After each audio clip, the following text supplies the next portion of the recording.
Huh, that's great. World War II came, and what happened, they closed down Grand Central, which was an aircraft company. They closed down all the aircraft industry that was working here and all of the jobs. And so the town went into a depression. The banks were folding up, and everything you could think of was getting really bad, and mortgages foreclosed in a large way. People took cars away from people. It was really bad. We had a major depression. It was as bad almost sure as it was in 29 and 30 when everything went, Hoover came about. I mean, Hoover got blamed for it, but he wasn't the reason. But anyway, Tucson died. It really died. It was looking for anything. So along came the Lickabolis, and along came the whole mafia group come in here, and they were welcomed because they brought money, and they helped take over things. So Lickaboli brought a man in from Detroit named Oakman. Mr. Oakman come into Tucson and showed the people in Tucson how to start milking the people. And they set up the planning and zoning. And the first three people that got appointed to planning and zoning, after they thought they could get away from the mafia, and there's Sam R. Kaufman, you remember him, and Pop Abbott, and Warren Shears. They became the zoning commission. Well, later they arrested them all and put them in jail and they pardoned them and all that crap. But they set up the first planning and zoning. After that, they could control wherever anything was built, who was going to build, and who made money, and what realtors could sell property, and what ones that they could steal from the people, because they could zone it so they couldn't use it. So that was the town, and that's how that came in. Well, he worked in here in town for Ori Adler, and Ori was part of Banana people, and he came in here in town, and they were good people. Actually, they were a lot better than all the politicians I've ever met in my life. If one of these guys told you, well, Joe, we're going to kill you, well, you could count on being killed, you know. I mean, it's anything. But these politicians, if you get enough money, you can just about weasel anything you want weasel. But these people had a code of ethics, and I seen Banano's son just recently and had a long talk with him, and I sure hated. Yeah, his dad died, you know, and I went to the funeral when he was over there on the Catholic church that his wife had supported all those years in front of the university. And here they had all these cars and big towers and all this other stuff. And it was this hot summer day, and I walked in a white shirt and I had a tie on, and everybody was dressed in black suits. And I felt so out of place that I thought, well, I'd go out, but then Junior got up and got me and said, no, the old man would like you to stay. Back to Ernie here. Ernie come into town, and Ernie was an entertainer, a real good entertainer. And the town was really needing entertainment. I mean, the people were, it was a depressed state. Everybody was, nothing seemed to be going right. There wasn't any welfare programs in those days. If you fell through the cracks, there wasn't nothing on the bottom to catch you. But anyway, Ernie come into town, and he had two young girls, beautiful young girls. I mean, he married one of them later, but she was, they were Hawaiian hula dancers, and they were very, very good. And Ernie had some clean jokes, real clean jokes. He would talk to the old people, the young people, the kids, and everything else. And he did this at the Spanish Trail, which Maury Adler owned, which was part of the mafia setup here in town. That and the group. But anyway, Ernie was really filling a real good place because the people were depressed, and Ernie come in and undepressed them. And Ernie, I remember those. 3 shows a night. 3 shows a night. I mean, I see he'd work himself halfway to death. They filled every show. And they fill up, everybody be standing to get in. Anyway, I had my family. My family's all grown and old now, but my grandkids never really got to meet him. This will be the first time I get a chance to see him. This time he's coming in here. But my baby girl is 40 years old, so you see, I don't know where the hell the time went, but it did. But Ernie had real good, clean shows, and he put on a good program for that, and he breathed more life in this town and gave more hope than most of the Catholic priests or the churches or this other stuff. And people went there, and it was a clean deal. They'd have a few drinks, and most of the people in that couldn't afford much in the way of that. They usually carried their own little flask and all this other stuff. And Adler didn't seem to mind very much. He let most of them get away with most everything. Maury was quite a guy. Well, I used to go to Nevada, and I knew some of the people up there that had, whether they were all tied in with Maury and the rest of them here in town. And that, so the rest of them, yeah, go ahead, hold on. had his ties into Nevada, and I'll try to think of some of the names up there in a few minutes. Most of them are dead. I could get away with talking about it now, but it's just getting so I could talk about enough of these people now. They're dead, and that they won't Can't hurt read you, the hell of a book. I've got two little stories to tell about Banana that I think is really nobody's ever told them. Anyway, Banana, I had that trailer court. And you remember when it started going. Beautiful. And I could, right after the war, you couldn't get any telephones. So I knew Carl Hayden, and then I knew all of the politicians that day. And Carl was about as big a man in Washington as you get. He lived long enough that he was a very important man. Yeah. He'd come to your shows many times down there. He really drooled over your wife and that and He her could have run sister. for president. He could have run for president. Anyway, he began to get a little slower at the last part of his life. He got a little bit of Alzheimer's disease, and he was slipping down it. And Elkins thought that he could take over his job because he'd been doing it for the last 5 or 6 years, but nobody wanted Elkins. He was just a yes man for the old man. But Carl come down here. Now, Carl didn't come down just to see you. Carl had a girlfriend in Arizona. He was an old man, but he had a girlfriend. Her name was Lydia. And he had a deal with Lydia. Lydia opened up a tortilla factory here in town because of the Hayden flour mills. They'd give her all the flour she wanted and all the corn she wanted, and she'd make the day. But she'd come out to your restaurant, and Hayden would come in, and he'd look around to see there wasn't nobody taking any pictures or anything, and he'd come in and he'd sit down with Lydia. But all these politicians, they all had other women and otherwise, and they were pretty safe with Adler. Adler wouldn't let anybody overheard anybody. I mean, the reporters weren't too welcome there most of the time. Anyway, you could go into that. But anyway, I called to Carl and I said, I can't get a telephone. I can't get a telephone at the ranch except a 15-party line. And I said, at the old country club swimming pool. I said, I've got a swimming pool. I got people that could drown. I couldn't get an ambulance. I couldn't. But more important than that, I filled up a trailer court. I got a 100-unit trailer court going in and out there, and I can't get on the telephone for any of the people from the base. My place is off limits because they can't call them in case of an alert. And he said, well, Joe, I'll do what I can, Carl. And Carl wrote a bunch of letters and then the phone company wrote him letters back, and they just told him go to hell. And I couldn't get him out of there, and I thought Carl would carry enough weight that he could really do something. Well, Banana was laughing at it one day down there, sitting there right there, your place, your show. I know exactly. And Banana said, Joe, you're having a little trouble. I said, yeah.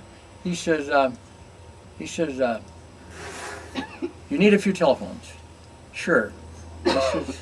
He says, you're a struggling guy. He said, I don't know about you. He said, you've got a fence, you got a foot on this side of the fence and a foot on this side of the fence, and you won't commit yourself. You're going to have to get on one side of the fence. He says, everything you got's hanging out in the middle. And he says, you're going to have to get one way or the other. He said, you can't live in two worlds.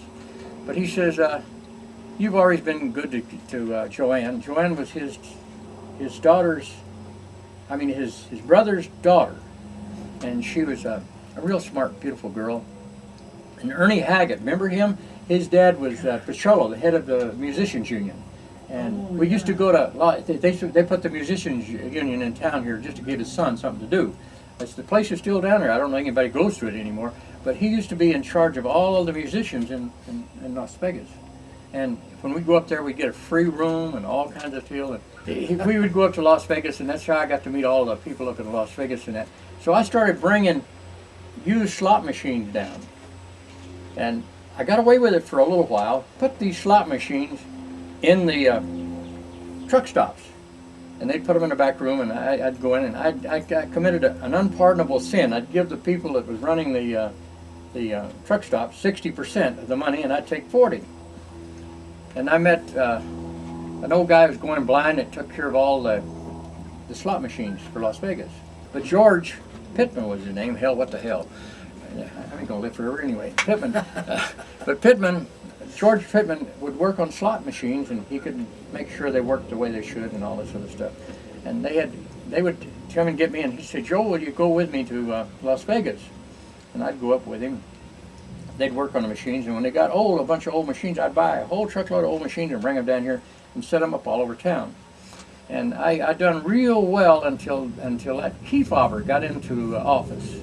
Remember, Kefauver was going to run for president. He's going to clean up the whole world. Well, they sent a squad out here and they butchered the slot machines and they started cleaning up. They arrested politicians right and left and they took everybody away. And I had a couple of little attempts made on my life. And when they started shaking up my kids, I went and bought a lot on Mount Lemmon and moved up. And I raised my kids up there. But I was afraid of somebody killing some of them. I didn't know. Now, I never really got into the mafia side and I never got in out the other side. And they never cared much for it. But anyway, back to Bonanno. Bonanno said, well, Joe, he says, I guess you're not too bad of an a-hole. He said, I guess I'll tell you, I'll see if I can't help you a little bit. So Merrill and I left from your place down there and went to the swimming pool. It was just down the road a few miles. And we went down there and there was lights. I mean, big tower lights set up. And there was a dozen phone trucks in the place. And I was looking around, this was after the war. Oh my God, what the hell happened? And I was there, and before I got done, I had 50 telephones that night and the next day. And one of the guys that was the head of the telephone company here later, his son became the county attorney, and he always hated my guts for that. He really hated my guts for what the pressure I guess they put on the telephone company. His name was Wiss, W-I-S-S, and he was a prosecuting attorney. He was for sale, just like the head of cabbage. Anyway, they got him disbarred. That's just recently. And he's still working for the county, doing things on the side. But the corruption come from that area. Now they could never get him out of the planning and zoning, never get him out of here. And they tried a few times. They did some bombings on Joseph Bonanno's home. Remember, a bunch of other stuff. And the guys that did that were police officers, and they caught them all. And if they hadn't caught him, Bonanno would have caught him. You know. I remember. Used to sit up by that pole in the middle of the place. Now, I got to tell you this one story about Bonanno. Bonanno was pretty much a character. Bonanno was sitting down at one of your shows one time and that and so forth. And I had a friend of mine who was a skin diver. We did some recovery on some old Spanish ships and a lot of this other stuff. And we went from Florida all over him. He was trained by the Navy. He was real good, and his name was Vern Hamill. He's an old man now. He's 85, 90 years old. Vern Hamill was talking that time, and he said, he told Bonanno and his kids, his boys was there, both boys were there. He said, I know where there's a treasure, a fortune in copper. And he said, where? He said, it's in Panama. He said, during the war, they abandoned some bases and they had some lines out there, and it's copper, just unbelievable amount of copper down there. He said, if you can get an LSD, we'll take it down there and we'll salvage this stuff. So an LSD there was a lot of them after World War II. So Bonanno bought him an LSD, one of these big troop landing trips. Yeah. So he didn't have anything to do with it, just the two boys, and they had a bit of adventure on, and Vern Hamill took them down to Panama. Well, they dove down in the area and they found the copper right where they said he was going to do. So they started underwater cutting, and they loaded that boat down to the fact where it almost sunk. They had all this copper. It had tons and tons and tons of copper on that boat. But then they looked up and there was a couple big naval boats there, big gunships. And they come over and arrested them, took Bonanno's two kids and Hamill to the local jail in Panama. They tied him up, held him up, and they treated him pretty rough. And what had happened, this was a communication system between Panama and San Diego. And they had been cutting this line, taking it right out of the ocean. Well, Bonanno pulled a lot of strings and went pretty high and got his two kids out of jail. Well, Hamill got to a telephone and said, Joe, go sell the Andorrata property. Sell them. I said, get any money you can get out of it. I said, hey, it's a forced sale. I can't get much of anything out of it. I said, I have a hell of a time getting anybody to buy anything. If maybe some of the people you had working for you know you're making money, they'll sell it. And he said, go sell the two houses on Stone. So I said, well, I can take it to a realtor, but if you have to take a quick sale, it's going to be hard. He said, just sell it for whatever you can get out of it and send it down here, and here's the lawyer's name. And he said, this lawyer will get me out of here, and all I need is just a ticket to get the hell. The minute I get out on bond, I'll fly back to Arizona. I did sell the stuff, and I got very little money for it, for what it was really worth.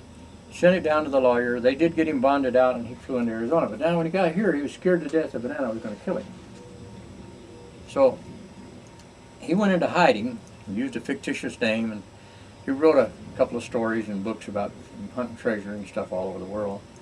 But he was pretty alive. He had a bunch of kids. He married a Cherokee Indian, a real nice woman. She used to take care of my kids in trailer court. They lived right in the trailer court. And Eunice was a wonderful woman. She used a lot of herbs and medicines on your kids if they were sick, and she was a wonderful woman. She had a heart attack and died right in the kitchen one time. And she was taking care of some of my kids at the time.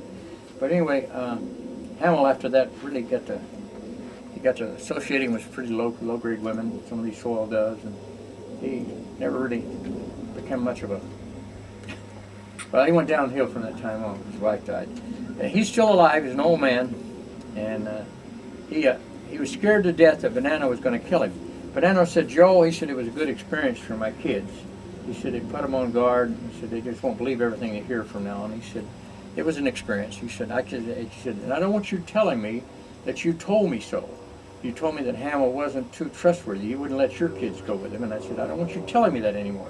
He said, "You've been warned now. You've said it too much." He said, "I don't want you to even grin when you say something about it." Anyway, he said, I'm not going to bother Hamill. He said, he said, "Just don't tell him."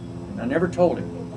So when Bonanno died last year, a couple of years ago, Hamill was so relieved. Hamill went to see to make sure that they had buried him. Yeah. And I told Bonanno's kid about that. He laughed like hell, but that way.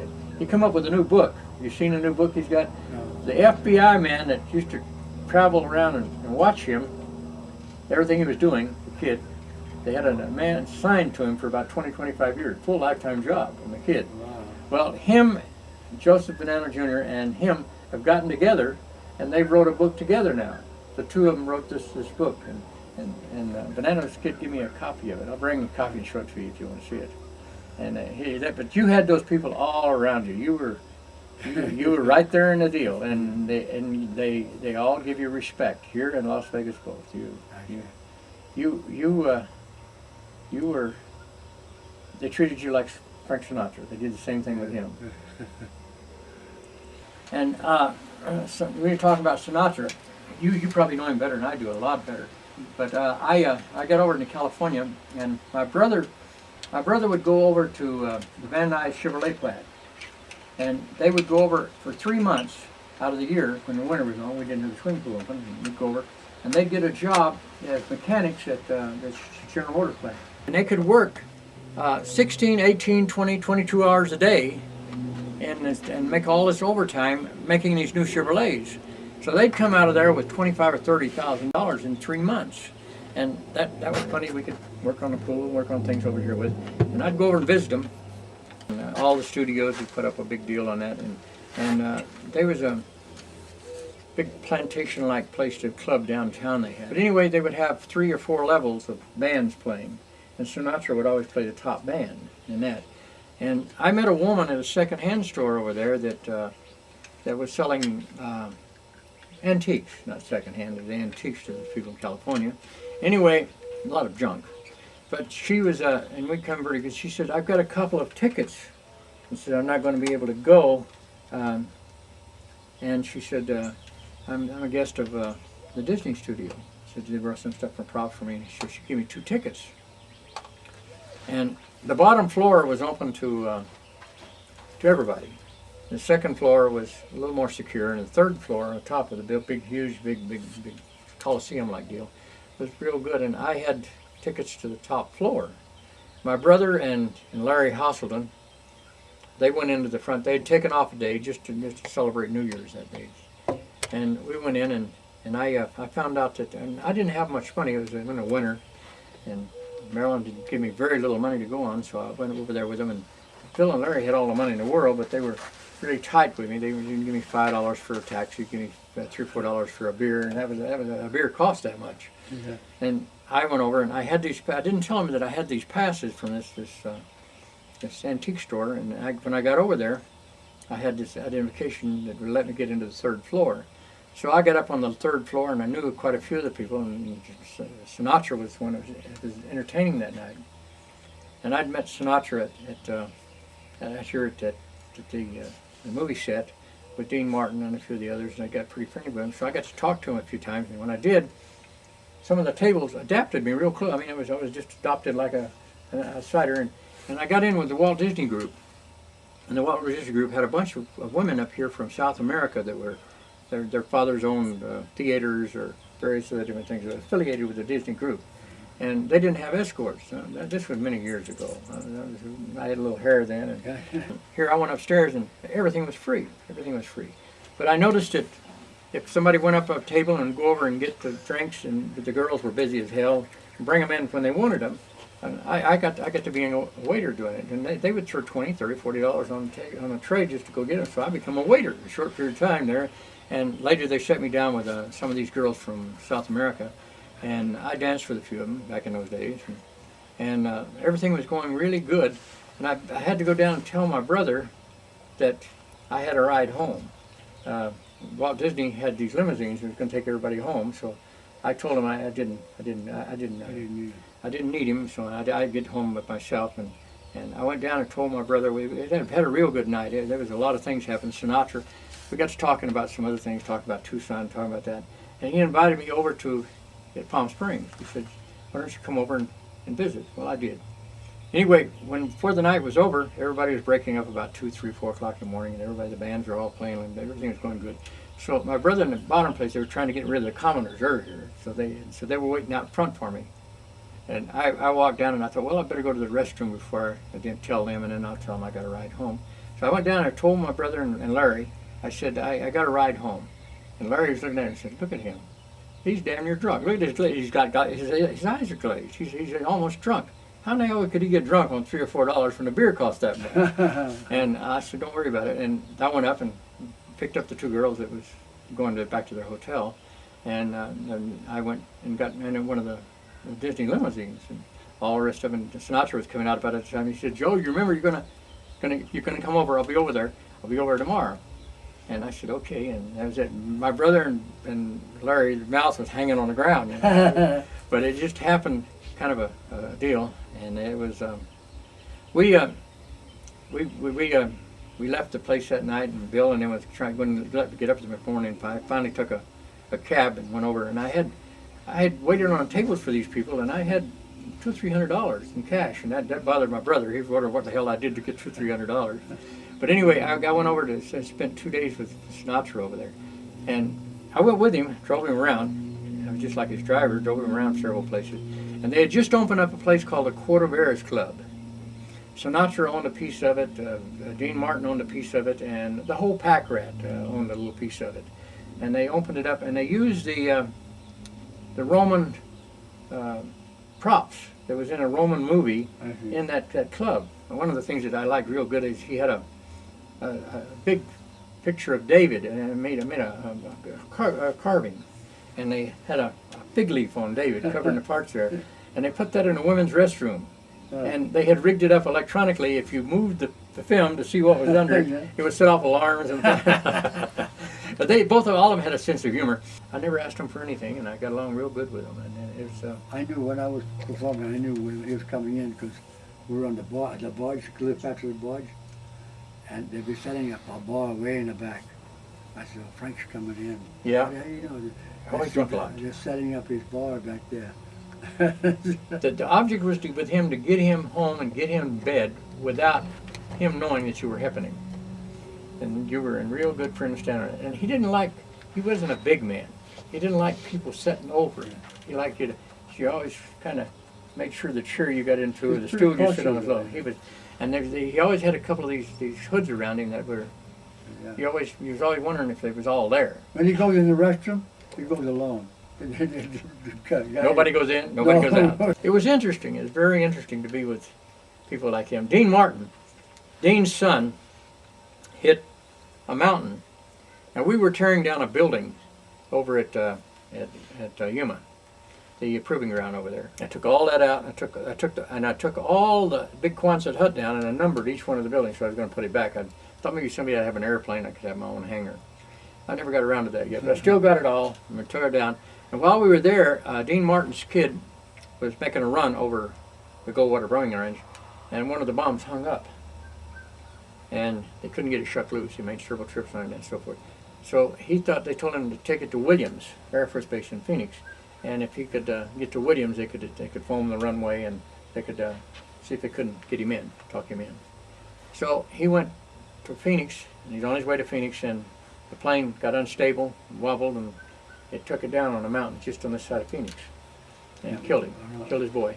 So he came over with some retired general and some other people, and he came in and landed at the place where we were tearing his hangar down at the airport with a Lear. And he got off the Lear, and this retired general and some other people, he wanted to know what happened. He wanted to know what happened to his boy, what killed his boy.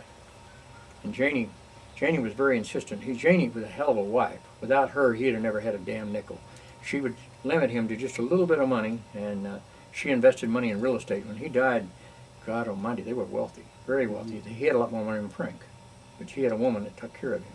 Now, Frank got a woman at the last part. He got one of the Three Stooges' wives, and she was smart as hell. She pulled him around, straightened him up. Now, poor old Sammy Davis, he didn't have that kind of luck. The Internal Revenue took his wife's rings off her fingers when they buried him, and they took all the rings off his fingers before they buried him. The government owed him that. It was unbelievable. They stripped him down to nothing. Anyway, I was really close to. I got real close to him. I had 2 or 3 experiences. It was really unusual. They were filming a movie out at Old Tucson, and Sheldon told me they were out there, and I went out to the commissary. And somebody was swimming in a public swimming pool out there one time, and a guy lost an eye in the pool. And Marilyn said, well, wait till they sweep the pool down, and it'll probably end up in a hair and lint catcher. So sure as hell, it ended up in a hair and lint catcher, and she called and said, I'll be over to get it. And he never came over to get it. I don't know if the guy died or had a heart attack or what, but that eye laid around there for years and years and years. And I used to have people come in and visit me and so forth. I pick the eye up and I'd take it into a Chinese restaurant or some other place and have soup and that. And I'd look down at the bottom of the soup and I'd ask the guy to come over. I had a Chinaman come out with a cleaver one time. It wasn't funny to him at all. But anyway, I would take that around and I had a lot of fun with that eye for a long time. So we went out that time to the commissary out here. And when we was there, and Dean Martin was there and so forth, and they brought out the soup. We had some soup and sitting there. And then I called up and I showed the eye to it. Everybody was just horrified. They brought the cook out of the kitchen, all the rest of that people, and Dean Martin was in tears. He was laughing all over the floor. You do something to have it. He said, I want the eye. And I said, oh, I'm really attached to that eye. He said, I want the eye. I want the eye real bad. He said, I'll give you some of my damn allowance for the eye. And I said, no, go ahead, take it. And he took it, and he called the script writer over. He said, I want you to draw this in. He said, no, the script is set. And he said, no, he said, I want to draw it in. He said, I want something in it. He said, I want to have a scene in there about finding this eye or doing the same thing we did right here or do something. Well, the script writer got in there and they did draw it in. I don't remember which movie it was, but they did draw the eye in, and he was coming in and he auctioned his eye off. He had a Band-Aid he put over his eye, and he auctioned his eye off. He didn't have a glass eye. He auctioned it off, and then the guys all would bid on the eye, and they'd take the money. And then the guy that got it, he'd go talk to him and talk him out of the eye. And in the movie, he was trying to talk the guy out of the eye, and the guy didn't want to sell the eye. And so he had to wear a phony patch over his eye or get caught for being a con man. But anyway, it was all drawn in the way, and it's just funny how that was drawn in. And they fought him nail, tooth, and comb. They wasn't going to let that happen, and he was insistent they were going to put it in, and they put it in. But he was quite a character. But then when his son got killed and came over to Yuma, he was over there, and he said, well, what are you doing over here, Blankenship? I said, oh, I'm feeling real bad about your boy. I'd heard about what happened. And he said, well, come on in, we'll have a drink. And I went in here, all the whole brass was there. All the people at the military sent people from all over was there. They had an inquest going on right now, what happened and so forth. And they was all talking about it, and they was all telling him about what a tragedy it was. And I said, no, I hollered out, no, it wasn't a tragedy. I said, he's a hero. I said, he took that damn thing down. He had a live bomb on the thing, and I said he knew if he went into Phoenix, how many people was he going to kill? Yeah. That's the first time I'd hit him that way. By God, after that, there wasn't a empty glass on my table again. I mean, I went away from that drunken hell. My brother had to come get me. Mm-hmm. But he made sure that I had hit the right nerve. I've been real good about the pecking order. I can figure out who the chief is, in them Indians, and that's the one he's supposed to shoot first. But God, he married the right woman. I think we all did. You did. Yeah. I did. I got the same one I started with. I put $2 up for a license, and that license has never retired. I go get a dog license every year. I go get a driver's license every year, too. I go get a license for the car, but that $2 goes on forever, don't it? Yeah, exactly. And they had little colored guys that would bring beer to you and wine and all this other stuff. And they had nice ladies, and they educated them pretty good. He had a place called Joe's, the Flamingo deal on Nogales Highway. And it was a big house that set back, had about 35 or 40 rooms in there, and it had a big gambling casino. And Joe Cheatwood run that for the mafia. But anyway, but let me tell you, I worked for a construction company. I'd go down to Nogales, and I had rigged up a little 55-gallon jug that I'd work on the trucks, and I'd fill the trucks up with gasoline. But I took a 5-gallon can and welded it around the top, and then I painted the whole top over again. And I would fill the and I had a pump, and I would pump out diesel. But under it would be 50-gallon of Bacanora. The old alcohol, the old moonshine. And I supplied, even to Maury, I supplied moonshine to them. And they would, during the war, it was hard to get good liquor.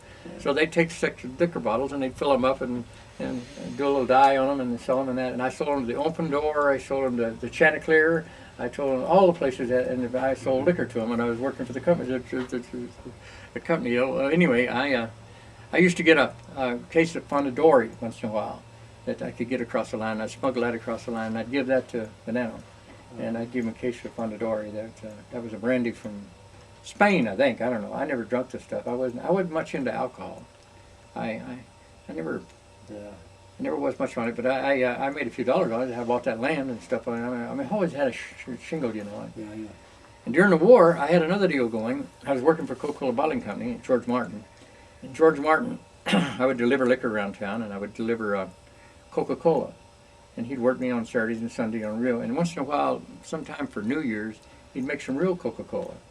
And we'd bring a drum, and I'd go pick up at Nogales, and I'd touch this syrup and put it in there. And I know that I never really realized how much but I was on the inspection deal. Once in a while, a rat would go into a Coke bottle and eat some peanuts that was in the bottom of it, and the rat couldn't get out of the bottle. And he sure as hell didn't want that to get out to the public. So I'd sit on a big magnifying glass, and they'd go by, and I'd have to make the syrup upstairs. And I was a one-man dead one. I knew something was wrong when he would just let me clean all the bottles, and then let me go upstairs and make the Coke syrup, and then I'd come downstairs, and then I had to inspect the bottles as they come off the bottler. And then those would always be labeled in a deal, and they spray the cartons red. There'd be a red spot on each one of the cartons. And he would never let anybody else touch those. Those would go in a room, and then I was to deliver those. I was delivering all the city fathers and all the rest of the stuff. And that was real Coca-Cola. One time I was reading really hard, and you couldn't go away from the place. You couldn't even go to the bathroom when you was watching the people coming down. You couldn't shut down the whole deal. Had to run. And I got dry and thirsty, so I just reached up and got one of the bottles off the deal and snapped the top off it, and I drunk it. Oh, man, I tell you, there was a full orchestra playing for me there, and there were all kinds of lights and colors and everything else. So I took a few home. But old man George Martin. But that was back in the good old days in that time. But I delivered a lot of Coke to all these places. I delivered Coke when I was a kid to Adler there when Adler was trying to put that place together. Had a lot of trouble getting building material, and after the war, and I could go to some of the little towns that they were tearing down some buildings, or particularly when they put a road through a place, and I'd get the doors and that stuff, and I'd paint the doors up. And I'd sell used doors to Adler and that, and I got real good prices for them. I was, and then when I was delivering Coca-Cola, once a month I would take a load of Coca-Cola to the prison camps. This was during the war. And they had a Japanese internment camp that had 19,000 people in it. And the 19,000 people was up there. They had them stacked on top of one of like cordwood up there. And they were good people, and they were healthy. And they had understood this Oregon effect. They understood about the rusty screens and letting the air go through and circulating the air and keeping no dead air in the pockets, no pockets anywhere. And they were a lot healthier because of it. And these Japanese, I got pretty friendly with them. A lot of them talked better English than me. A lot of them were they were Americans. They were Americans. They were nothing. They were Japanese. It was a criminal of what they did to those people. And so I got friendly with them, and they were raising vegetables. Oh God, they had beautiful gardens. You couldn't believe what they had. They understood the iron oxide. They understood all the things and they would hum and sing to their stew that they made that they put on top of the gardens, and they would sing into it. They put a hum into it. And they grew things up there you couldn't believe. So I'd take the back of the Coca-Cola truck. They had a place there where you could take empty cartons. Before I'd leave the place down there, I'd put in 10 or 12 cases of Coke in there. Then I had my trading stock. Yeah, yeah. I'd go up and they didn't have any money, so I'd trade them bottles of Coke and for the vegetables. And I'd take all these vegetables and put them in there and put wet socks over them and take them. And I'd go around and try to sell these vegetables before they went. If anybody knew where they come from, then them Japs were going to kill us for sure. You know, they wouldn't take them. But I'd tell you, I'd have a deal with the Indians out here, and I was getting some Indian products in. But these Indians would buy them from me too. It was good stuff. It was very good stuff. Well, the stuff would go bad on me in 2 or 3 days. Then somebody put me on the Catholic Church. The Catholic Church had these nuns up there they was trying to raise and all this other stuff, and they loved these vegetables. And what they would say, they said, well, Joe, we don't have any money either. We can sell you cheese. We'll give you cheese for them. And I said, where the hell are you getting cheese? You know, during the war. They said, oh, Mrs. Bonanno. Mrs. Bonanno brings the cheese over to the church, and she's keeping all of our priests, and cheese is coming from Italy. So they'd take the cheese over there, and cheese was, oh man, a guy had a restaurant was trying to make pieces. I mean, there wasn't enough gold in the world to get it. You know, it was really a prime subject. It was something, and the cheese wouldn't spoil. God, I have cheese for months and months and months, and it got around town that Joe was a cheese man. And I sold a lot of cheese that I got from Mrs. Bonanno would take it to the Catholic Church. The Catholic Church would train it for vegetables, and I was getting the vegetables from the Japanese internment camp up there. And in the process, I delivered a lot of Coke to the German internment camp. They had Hermann Goring made a deal that any German flyers come down, they were not to be subject to interrogation, or that flyers were gentlemen. And the flyers would go to another base that had airplane base. So a good safe base was out here at Davis-Monthan. So they had hundreds of these flyers that were shot down as Germans that they had captured and bring them out there. Well, I found out they had gardens, fantastic gardens. Those officers, those German officers, raised garden stuff out there. So I got to trading Coke for them, and they said, one of the guys cut me over and said, Joe, we could sure use some black bread. We just crave black bread, and we'd like some liverwish. Done. So I went down and I got, the old man Zappia had a bakery here in town, and he would make black bread for me. He was an Italian. He always said he was a Vietnamese so that people wouldn't bother him, but and the old man Zappia had a bakery, and I'd get these, and I'd get some of these cookies. He had cookies called One's a Meal, big cookies. And I'd trade him out of that, and I'd leave him some Coke, and he would take the Coca-Cola, and he would put them in his store, and I would take the black bread, and I'd go down to Liverwish, get the Liverwish from the packing house down there where they had made the Liverwish and take it out to them. And these Germans would take a piece of that Liverwish and a piece of that black bread, and you'd think they had a sexual climax. They would eat that, they'd just sit there and just go through this. And then you could go over to the officers' club and leave a whole bunch of Coke in there. And these officers, these flyers, would sit there and have big prime ribs and big steak. Meat, you couldn't get that kind of meat in that day. Eat about half of it and take a cigarette out and put a cigarette out and have a steak. I mean, it would just make you sick, you know, that we had everything, they had nothing, and yet they enjoyed life, I think, a little better than we did. So I got in with those German people, and I got to know them real well. A few of them broke out one time and got away from the place out there, and the war was almost over right at the end. And they were on their way to South America. They were going to go down to Mexico, and they got caught at the border. But they stopped and told me goodbye before they went out there. I didn't know how to turn them in or I didn't know what to do. I just said, let it go, hell, what the hell, it ain't none of my business.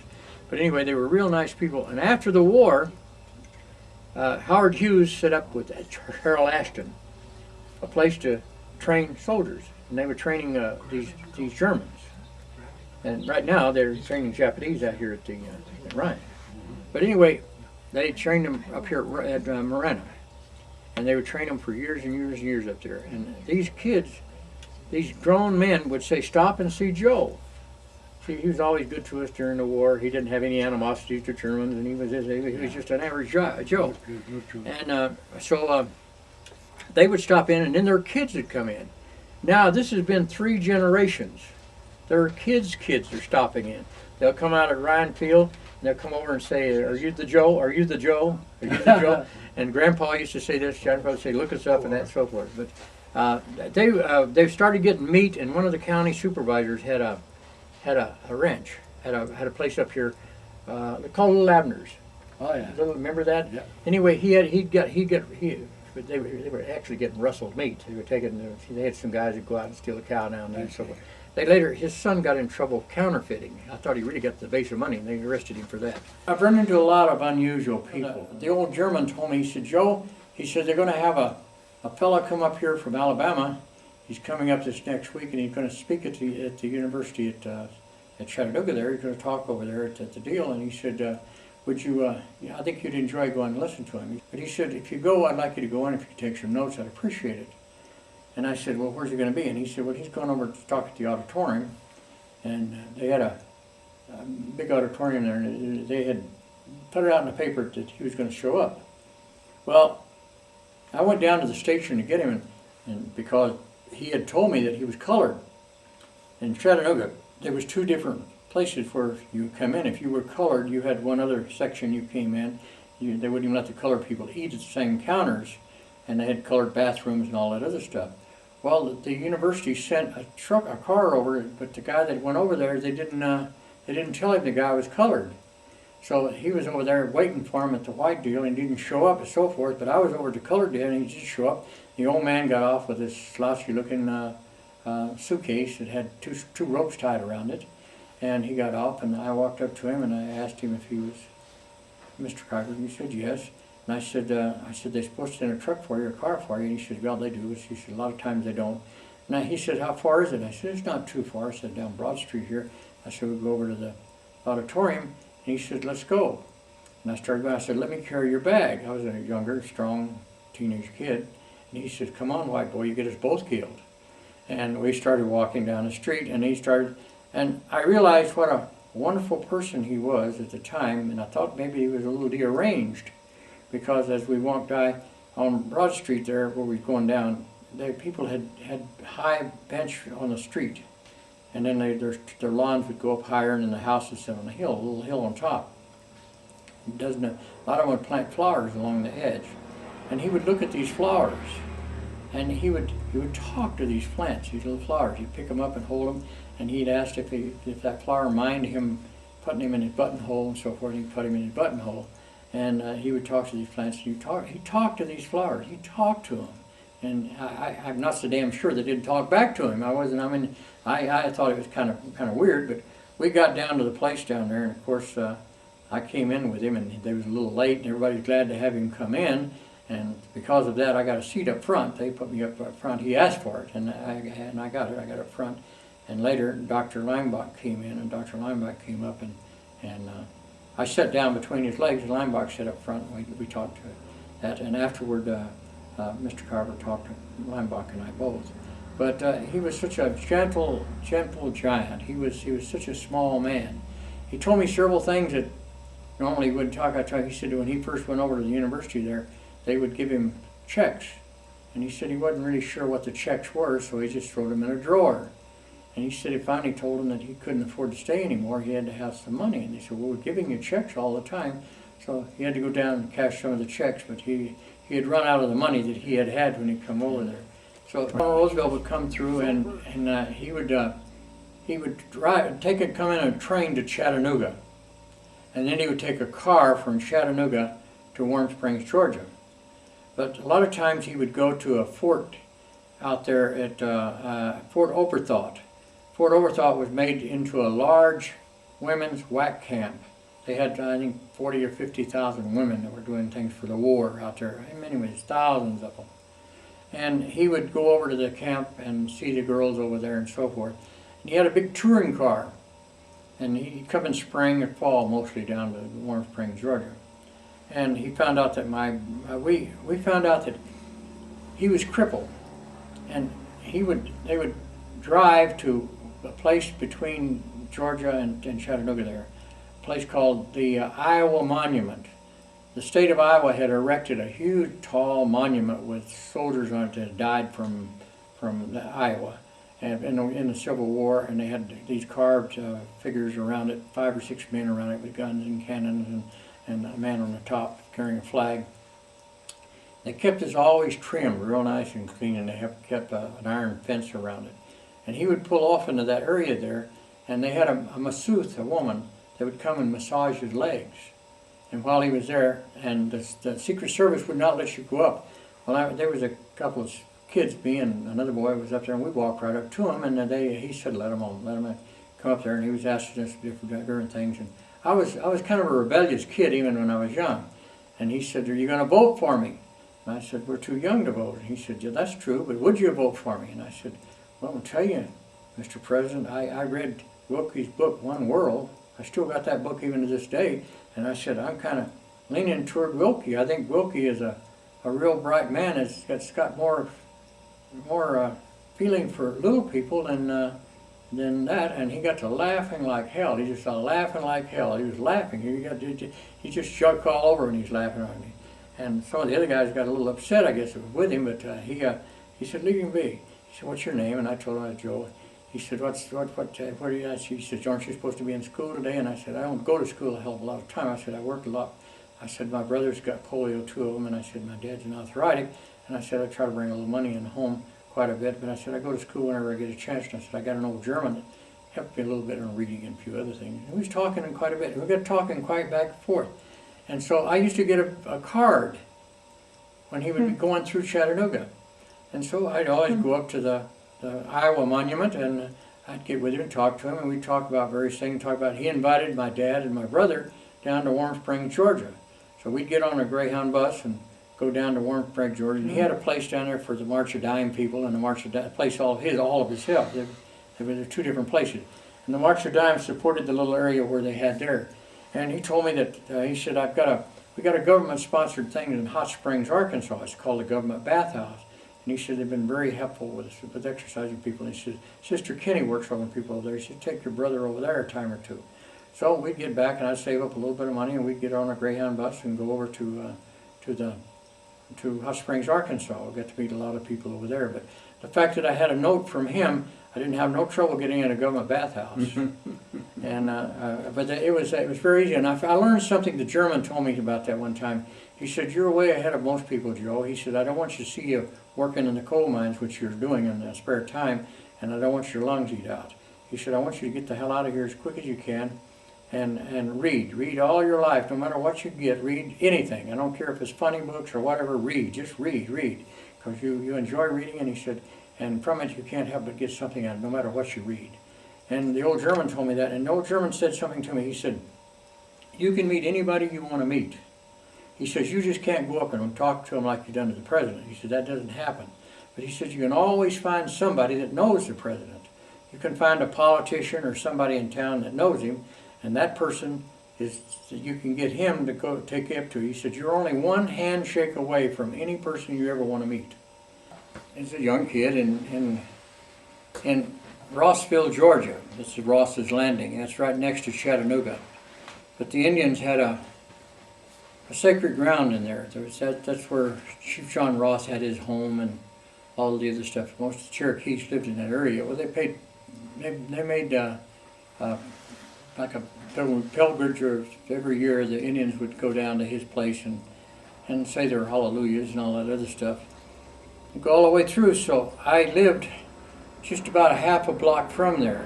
And this was not the best end of town. This was on the other side of the track, as you would say. And it was in Georgia. Give me a year.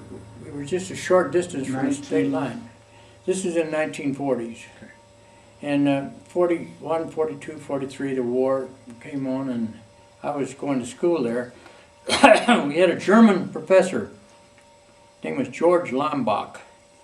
And he was an American, but he was born in Germany.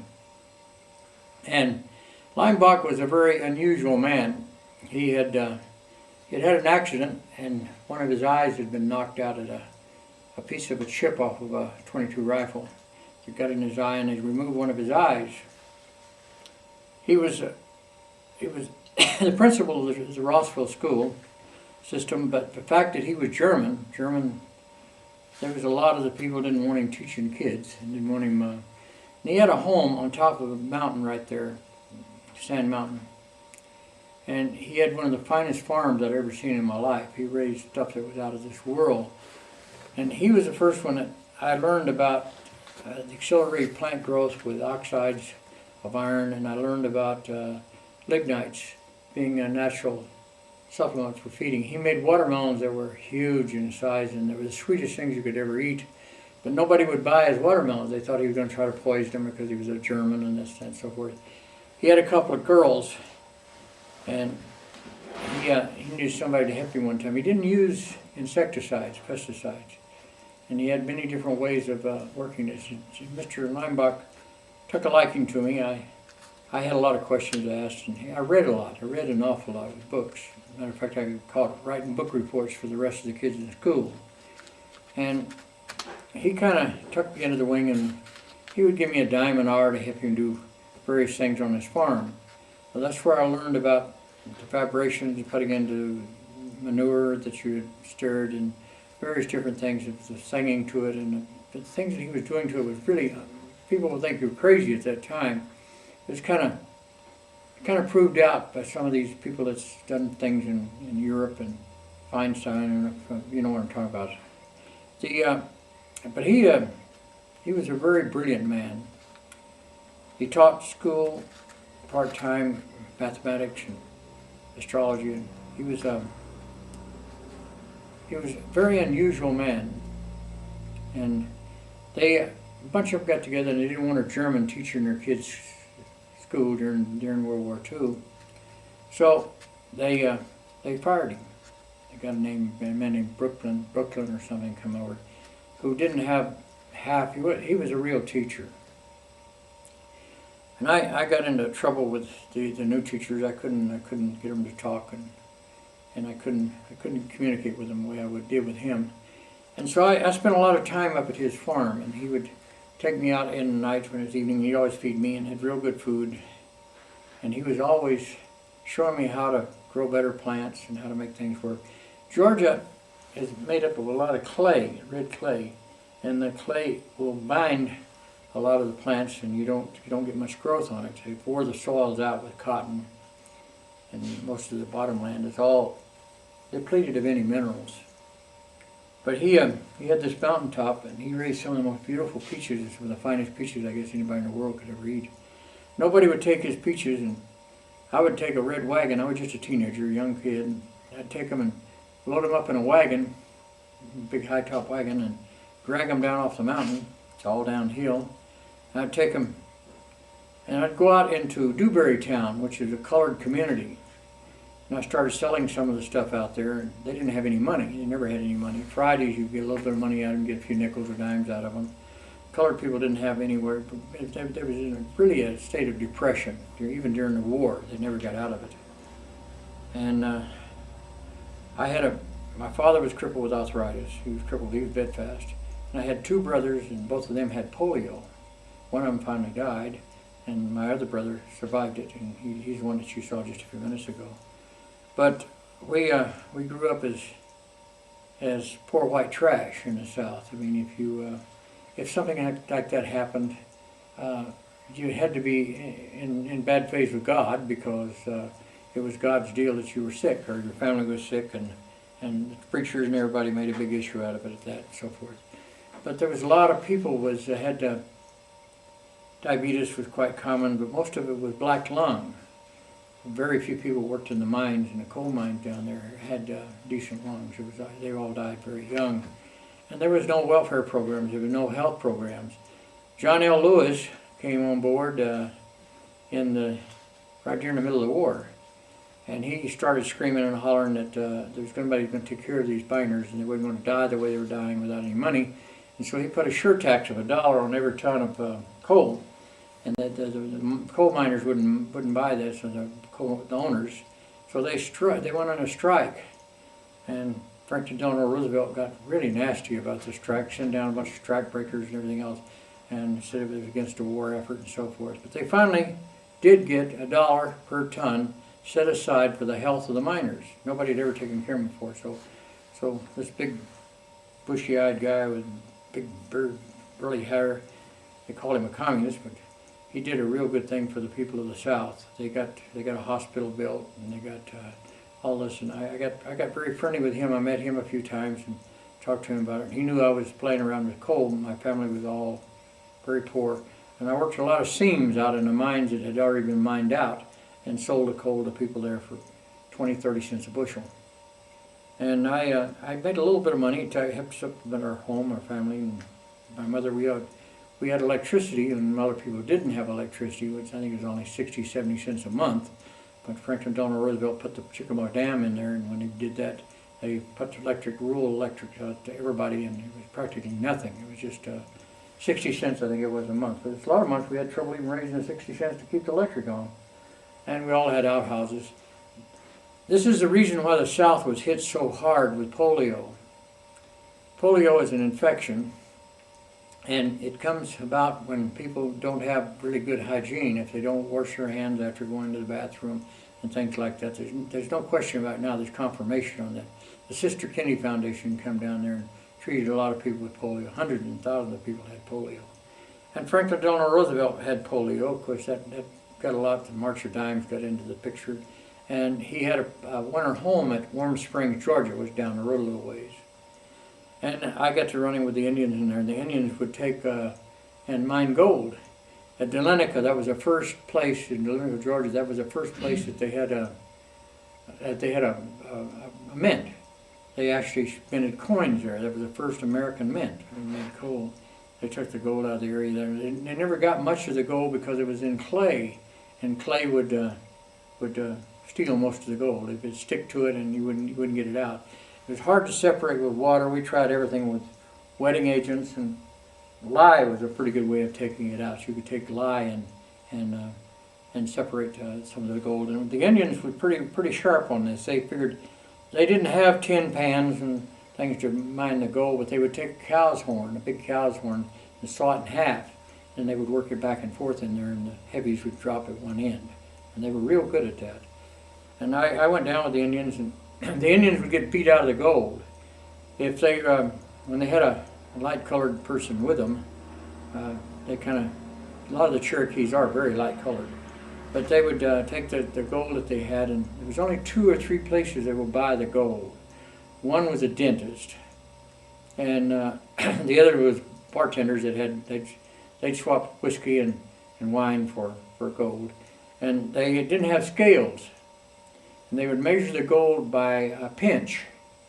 And the Indians was trying to sell their gold. They'd always try to find a skinny bartender or a skinny dentist who would buy the gold. And whatever they could take between their fingers, just the finger and the thumb, and shake off the rest of it, that was a pinch.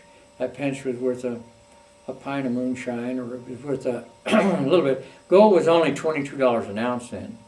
And this gold wasn't 1999 fines, it was just good, but it was very, very pure gold.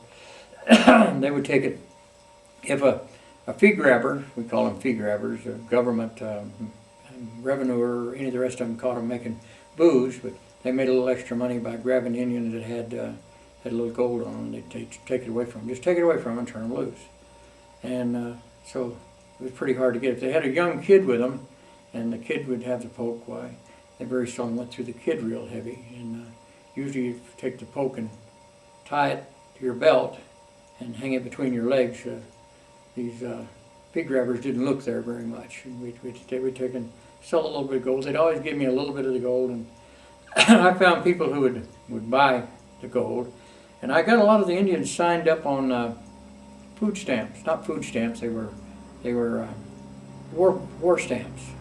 The war stamps were they were victory stamps, they called them. And everything was rationed. Sugar was rationed, bacon was rationed, everything was on a ration. You had to have these war coupons before you could buy sugar or this other stuff.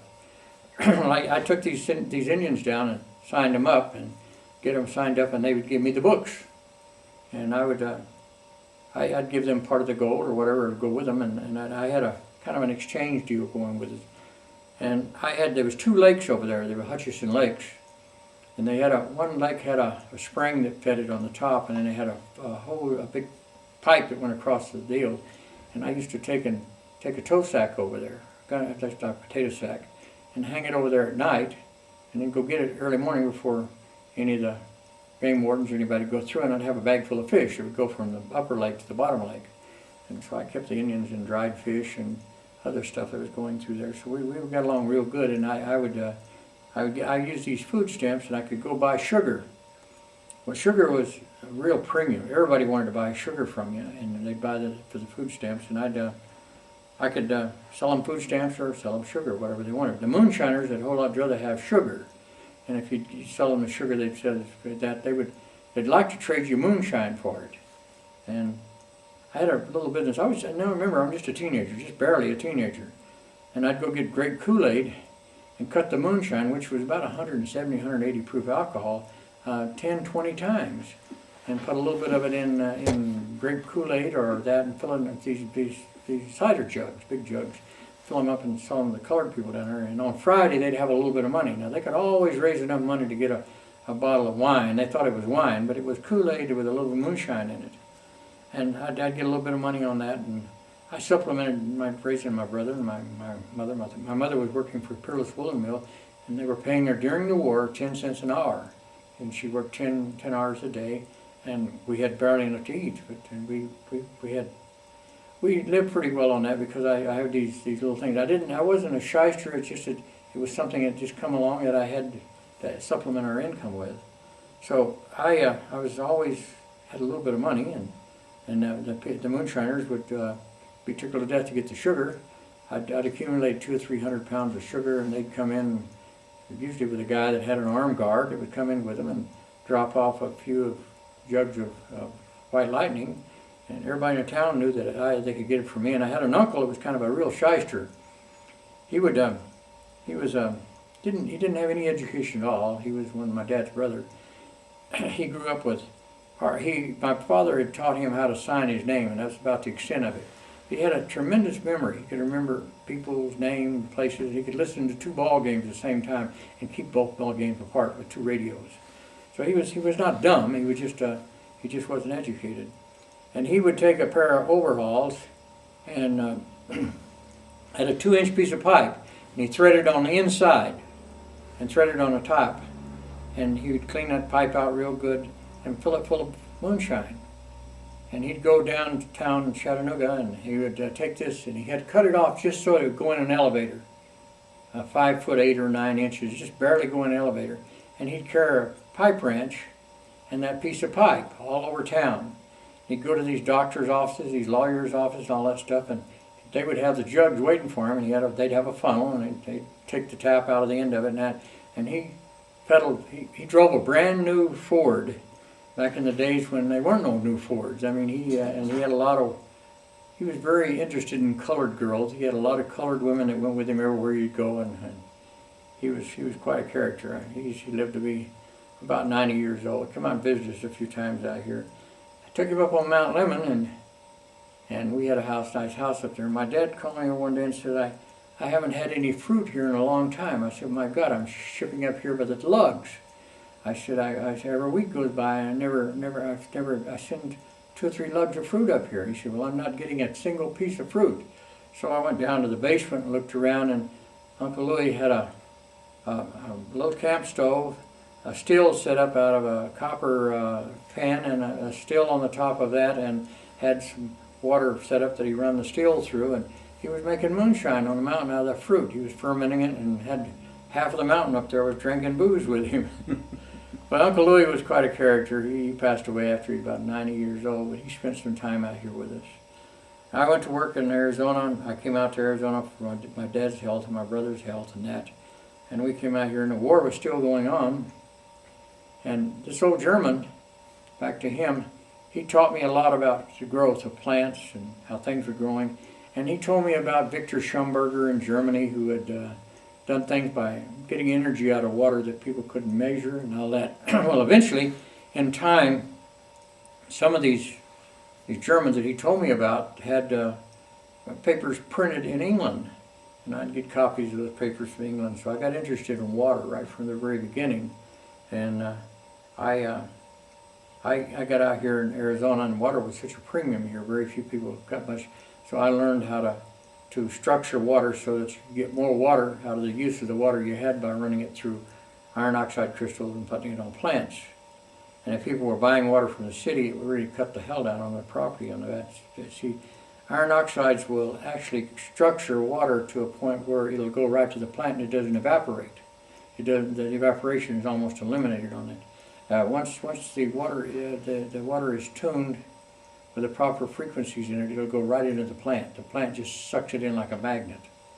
So if we ever got to really looking at using the iron oxide crystals to accelerate plant growth, and I told Dr. Phil Callahan about this, and he did a lot of research on it. He wrote 2 or 3 books on this. Phil Callahan was at the University of Florida at Gainesville.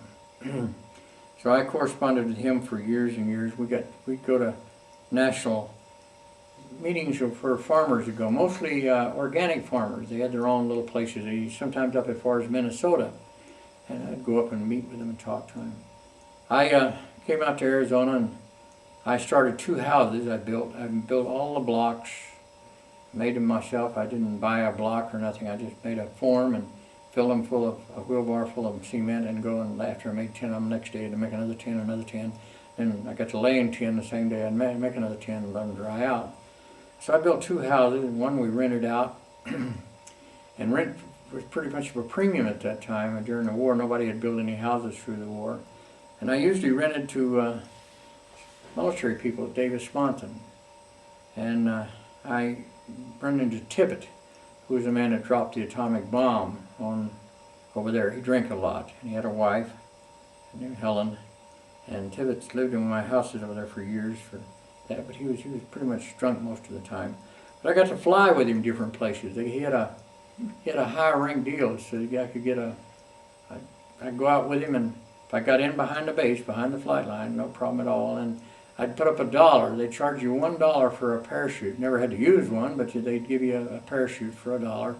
And we'd go then the first war, the Korean War, came out, and we went over to Japan, not Japan, to Hawaii, and I had to stay on the base because if I got off the base, I couldn't get back on, I couldn't get in the plane. But I got to see quite a bit of the bases over there and brought a few trinkets and toys back. And I married a woman here in Tucson. I met a Swede. But I run with the Indians for gold all the way through the South, and I got into gold. And when I came out to Arizona, I started getting into gold too. I started visiting all the old gold mines, and I went over to the University of Arizona, and they let me sit in on a lot of the mining classes, and I learned a lot from Dr. Willard Pye. Took me in almost like a son, and he was one of the top geologists over there, and so I spent time at his house and with his wife, and I got a little education all of my own, one-on-one, just like I did with the old German back in the South. And Dr. Pye and I were friends for all of his whole life. He died just recently with cancer, and his wife has died after him with cancer. But I spent a lot of time, we went to a lot of properties, and I acquired quite a few mineral properties. A few I'd sold for some pretty good money. But I had one big sales I was working on with these oxides with a little bit of iron and a little bit of gold in them. And I had attracted some of the world top people. Crop industry from Japan had come over, and Nippon Steel Company from Japan. I mean, you could go on and on and on. I had Sovereign Resources came in with me, and sometimes I got contract. But the horrible part, I never could protect myself. I even took a lawyer in as a part-time partner one time, and that was even worse yet. He got the money first, and it never come down to us. But I did the work and maintained the claims and kept them all this time, and I had a deal one time to sell it. The Arcota claims were being sold to the Japanese for $750 million, and they put the money up front. So I took a check for $750 million to a bank, and I was trying to get it released, and there was some conditions on it that they had to be able to get the ports to ship the ore, and they were working on all that. Well, they couldn't get the ports to treat the iron anything other than a pollutant. And so I tried to get, I got some of the big major companies come in, Dravo and Dresser, and some of the big companies, and figured out a pipeline to Mexico. And we'd take and put the stuff in a slurry and ship it down there and ship it out of a Mexican port. We were very close on it. But what happened, DeConcini was a senator, and the Udalls, they were congressmen. One became a Department of the Interior. They wanted to be partners, and they let you know they could be partners. So if you wanted to hold the claims, you had partners. Well, if you take and divide 50% up to a congressman, 50% up to a senator, there's not a hell of a lot left. So I kind of killed the deal, but it made big headlines. There's pictures of some of the front pages on there on the table. If you want to pick one up on the table in there, says $750 million was visioned by our quota. It's on the kitchen table there. So I'll just tell you that these things were real. And I dealt with a lot of big companies, and gold, that black iron up there has an ounce of gold in every ton of it. And it's a little hard to get out. It's almost like the clay in Georgia. But you can get it out, and but remember, gold was illegal to have. And if you took the gold out, you were subject to prison, and they would take the gold. So, and there wasn't anything you could do with it. And these major companies, Dow Chemical Company, come out and looked it over. They sent a man named Stanton Layton out here, who was their head geologist. And Layton went over for years and years, studied the iron up there several years. U.S. Steel sent a man out called M.M. Sundress. He was their head geologist. And Germany, the Krupp industry, sent a man out named Humberg, Dr. Humberg. And all these people thought it was a great deal, but they weren't sure about Arizona. They weren't sure about the tax structure. They didn't feel, I'll show you where it's at later. It's on the table over. It's one of them big white deals. It's blown up. It says Arcota. Anyway, we went on, and I decided I was going to, met a man named, no, that's a buffalo. It's one that says iron on it.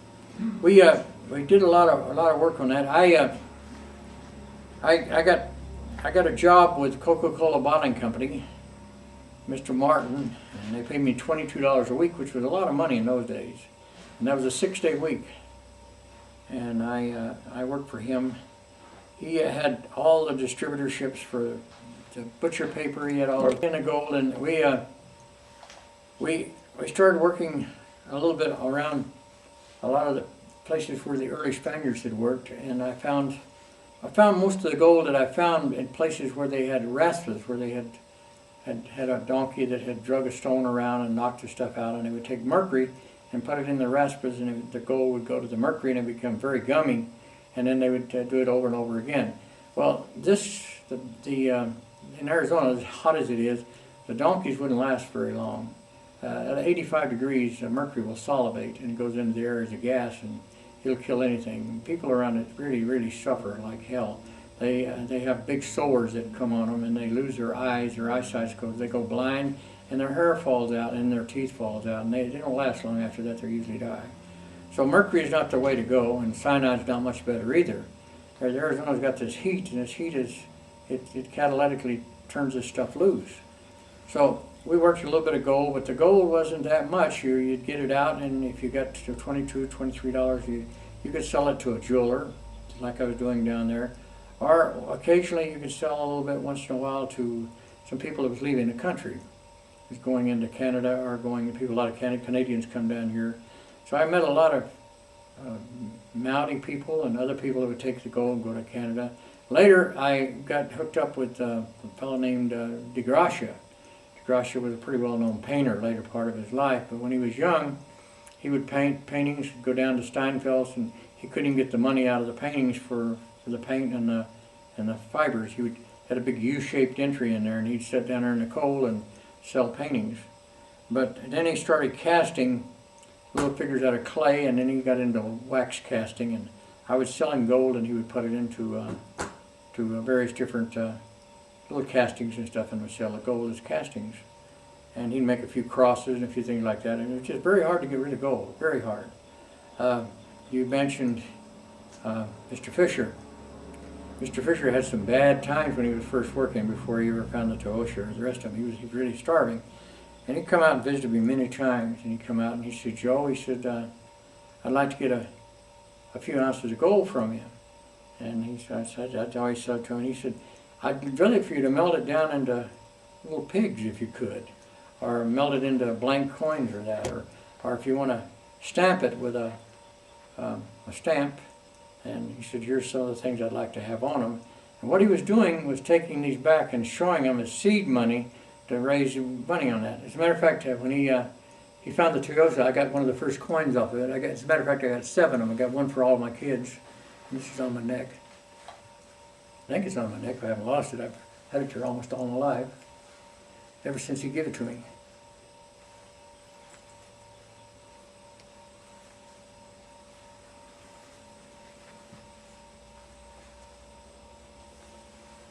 If you'd like to, I told this to an old state senator. I told him that I knew Fisher pretty well, and he said, would you write me a letter of introduction to him? The other side is a little different. Anyway, he said, yeah. So I wrote him a letter, and old Dr. Justin went down to Florida, and Fisher took him out and let him film all that. And as a matter of fact, the film that he done was very poor, but it was the first release of all the coins and stuff that they were bringing up off of. Now he lives on the way down. We can stop in and see him, and possibly even get a copy of that tape that he did with Fisher. And he did a little short deal on me one time about some of the DeGracia. DeGracia buried some of the gold thing that he cast and some of the paintings and so forth. And he was trying to build up a legend for stuff that was hidden. And he did a little tape on that one time. And hell, he sold it to a major film company for a treasure deal that's shown on them. But anyway, we'll stop by and talk to him about that if you want to, on the way. He's right down the way. And Justin, I went back and had a very good deal. And just before Fisher died, I went back, and there was a group of people from England come over here, and they were doing some things on zero energy. They were trying to put some things together, and they heard about me through Tesla.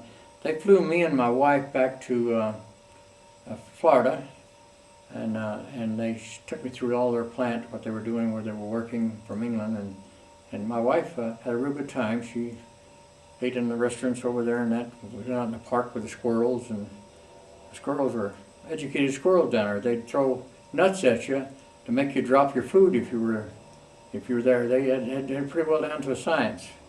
But anyway, I spent a lot of time with Fisher when I was down there, and he gave me a few coins, and we had to talk about the good old times and some of the things, and he told me about his son.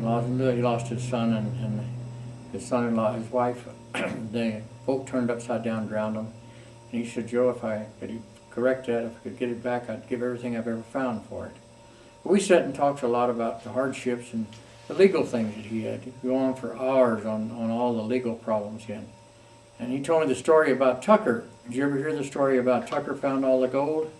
A bunch of gold, and he had lawsuits after lawsuits after lawsuits. He had some big chains and so forth, and so Tucker went and got it out of the bank. He had won one time, but they had appealed it. They had a whole bunch of other lawyers coming at him. So he took it home, and he took some yellow jello and made some molds and molded all these little coins out of the jello, and he kept it cold. He had to take dry ice to keep them cold. And he took a boat and went out to the ocean, dumped all this jello that was frozen solid on the deck of the dell, and he got a shovel and shoveled it overboard and threw it in the ocean. He said, there it is. He said, I found it, I give it back. Now you guys can go get it all you want to, just go look. And he pieced it out later, piecemeal at a time, but Tucker beat him, and Fisher thought that was really bright the way he did that, because he said, that would have saved me hundreds of thousands of dollars if I'd have done the same thing. Einstein didn't care much for kids. He had a little world of his own. He was off on something, and it was hard to even talk to him. You'd almost think he was mentally retarded or something, because he didn't respond to people to even talk to him. I went out to his house one time. I took some pictures of his house out there, and he knew Wilhelm Reich real well. Now this is in 1954, 53. And Wilhelm Reich came out here for the purpose of studying why people didn't die that came to Arizona. And he thought Oregon was affected to it, and he was right. He was absolutely right. He wanted to know about these sanatoriums that worked and how they did. We visited them, and he built a few Oregon boxes out here. One of them's out here on the ranch. Anyway, he did a lot of things, and I got in a little trouble with him. He was working with these Oregon boxes, and this was long before Master and Robinson or anybody done anything on sex. And they called these boxes, they had multiple layers of iron oxide in them. The later ones iron oxide. Before that he used just rusty steel wool, and as long as it would rust. And any of the iron that would go in them would rust. You couldn't do it with galvanized, you had to do it with rust. And he'd build them in layers, he'd voltaire them, he'd put piles of them, put one piece of the iron oxide and one piece of a newspaper, cellulose fiber, another layer, another layer, another layer. He could put blankets of Oregon, he could put a piece of wool in between them, and then put the rusty screen wool in between. He had to make them in layers. He called it voltairing. He said he called it a voltaire pile. Anyway, that energy would give off an energy that would actually, you could actually measure it with a temperature gauge. That in those boxes it would increase in the temperature. And there was no air, no flow, or nothing to it. There was no real reason for it gaining heat inside an area, but it would gain heat. And so he said the orgone it did give off a heat. And he was very active with it. He experimented a lot with these orgone blankets and orgone boxes and treated cancer. He got into real trouble when he wrote the book, The Pathology of Cancer. It was that one that brought down the FDA on him, and they arrested him for making orgone boxes or making claims on orgone boxes. And one of his aides shipped some iron oxide and a couple of blankets across the state line, and they said that they had a federal restraining order on him not to talk about orgone or that, and they ordered all of his books burnt, and they arrested him. They took him to Mechanicsburg, Pennsylvania. I got a couple letters from him when he was back there, but they took him to Mechanicsburg, Pennsylvania, and he died in that place back there. I later went to a lot of trouble to find some of the people that was with him in prison. I found one of the guys that was in the cell next to him named Joe Matuso. Joe Matuso got thrown in there for lying to Congress about Joseph McCarthy. Now, it didn't make any difference that his lies is what convicted him and got McCarthy brought down, but they put him in prison for that. He come out here and he was kind of a little huster and shyster and all that, and he was real friendly with the ladies and that. And a lot of old widows, he took them for a few dollars. Even though you tell the women not to let him have $1, he would get down. He was a Jew, and he'd get down on their knees and pray with them, and he'd pray like he was a Christian and end up with their pocketbook. But Joe Matuso was not a very good man, and he had a little old Chihuahua dog that he carried around with him and had him in his shirt pocket. And these old women just loved the hell out of him. He got some of them for several $1,000s, and you'd be warning him, telling him that he was no good. But he was the one that told me the last part of Wilhelm Reich. He really believed that they killed him. He said that he was subject to release anyway, and they didn't want him out there. And he was doing things with cancer that people just couldn't. They couldn't stand it. They couldn't have something, a cure for cancer that didn't cost anything. That couldn't be patented, and there's a lot of people living off of cancer. It's a big business, and that's why you can't say the word cure. And he built these cloudbusters a little different. I've read a lot about what is in the books. And there's a woman that's in charge of the Wilhelm Reich Institute in Wrangling, Maine. Her name is Mary. Mary, I'm getting slow on my whole name for the last time. But anyway, Mary, I'll think of her name in a minute. But Mary, I think she's kind of in love with his ghost. She's still trying to take. Now, he's been dead 50 years this summer. And half of his papers were supposed to have been released, the biggest half, after he was dead 50 years. He thought the rest of the world would catch up to the point where they could appreciate his cures for the diseases. And I haven't seen any releases on it yet. I haven't seen anything. Mary Higgins, I sent Lance Durant and his wife up there, and they tried to talk to her about getting some of these papers released, and she would meet with them if she wanted to pay them $150 an hour or something and talk about it. I didn't know if she had anything much to release or not. He did a lot of the stuff on space programs right here. He did the Cloudbusters, and it attracted a lot of people, big people. People that was the head of NORAD. It was General Groves come down here. There was the ambassador of Great Britain.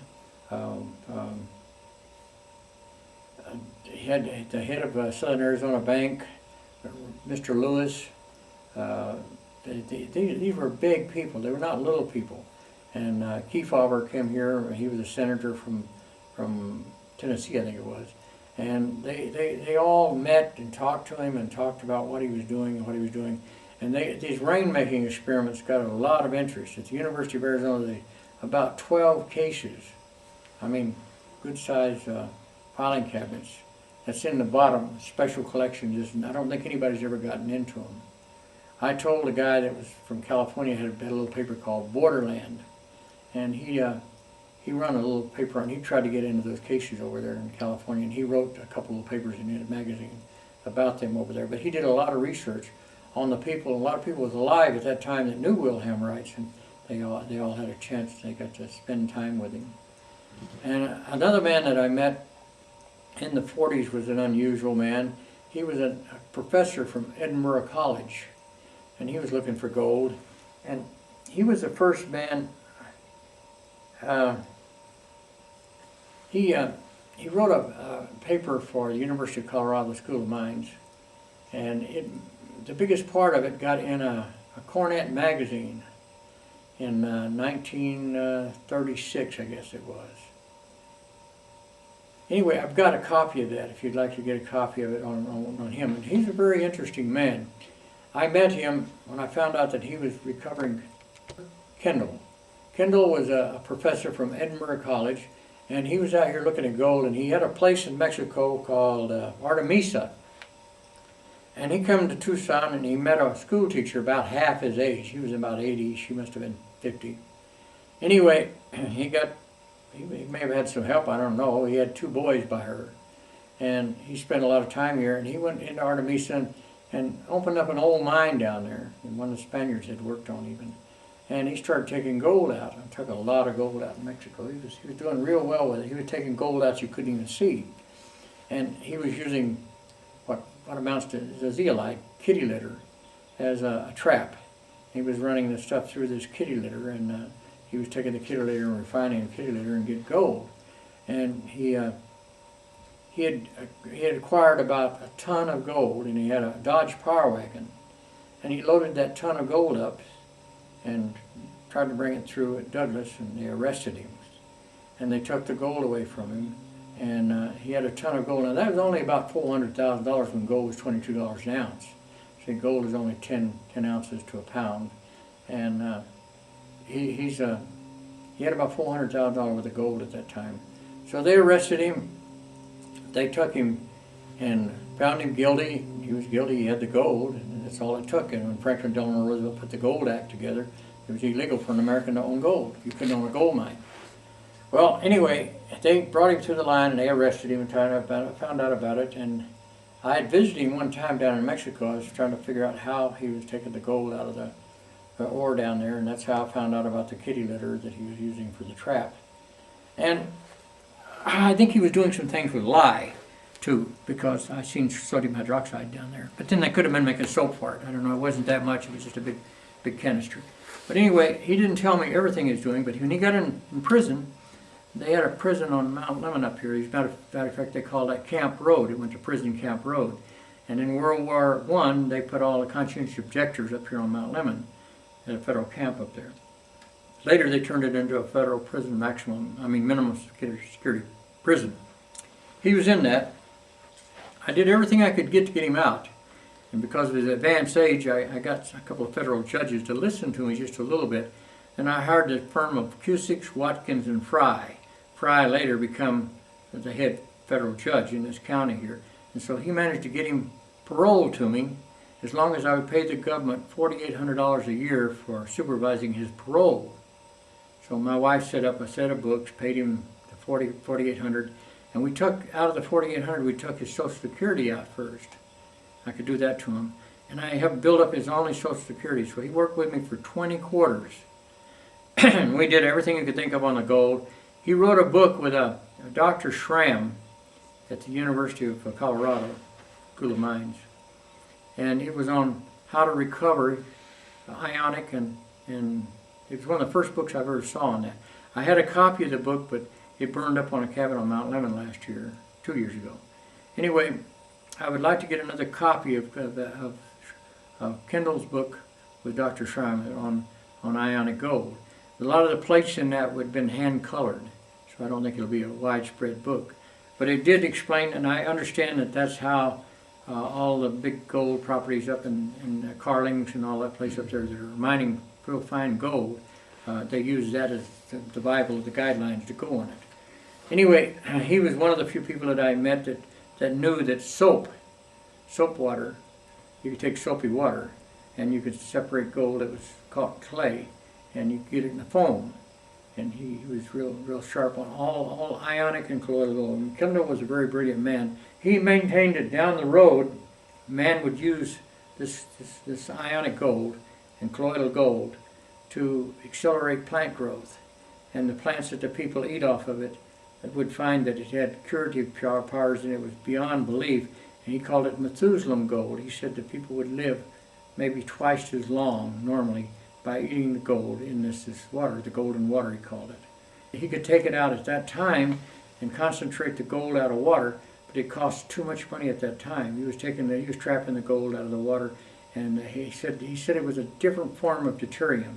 He said there's a form of deuterium, it's in the sulfide stage, that's very detrimental. The other side is very healthy. And he said the heavy weight. He said at that time, in the 40s, it would cost about $6,000 to refine this gold, to get any quantities of it out of the deal. And when gold was $22 an ounce, it wasn't practical.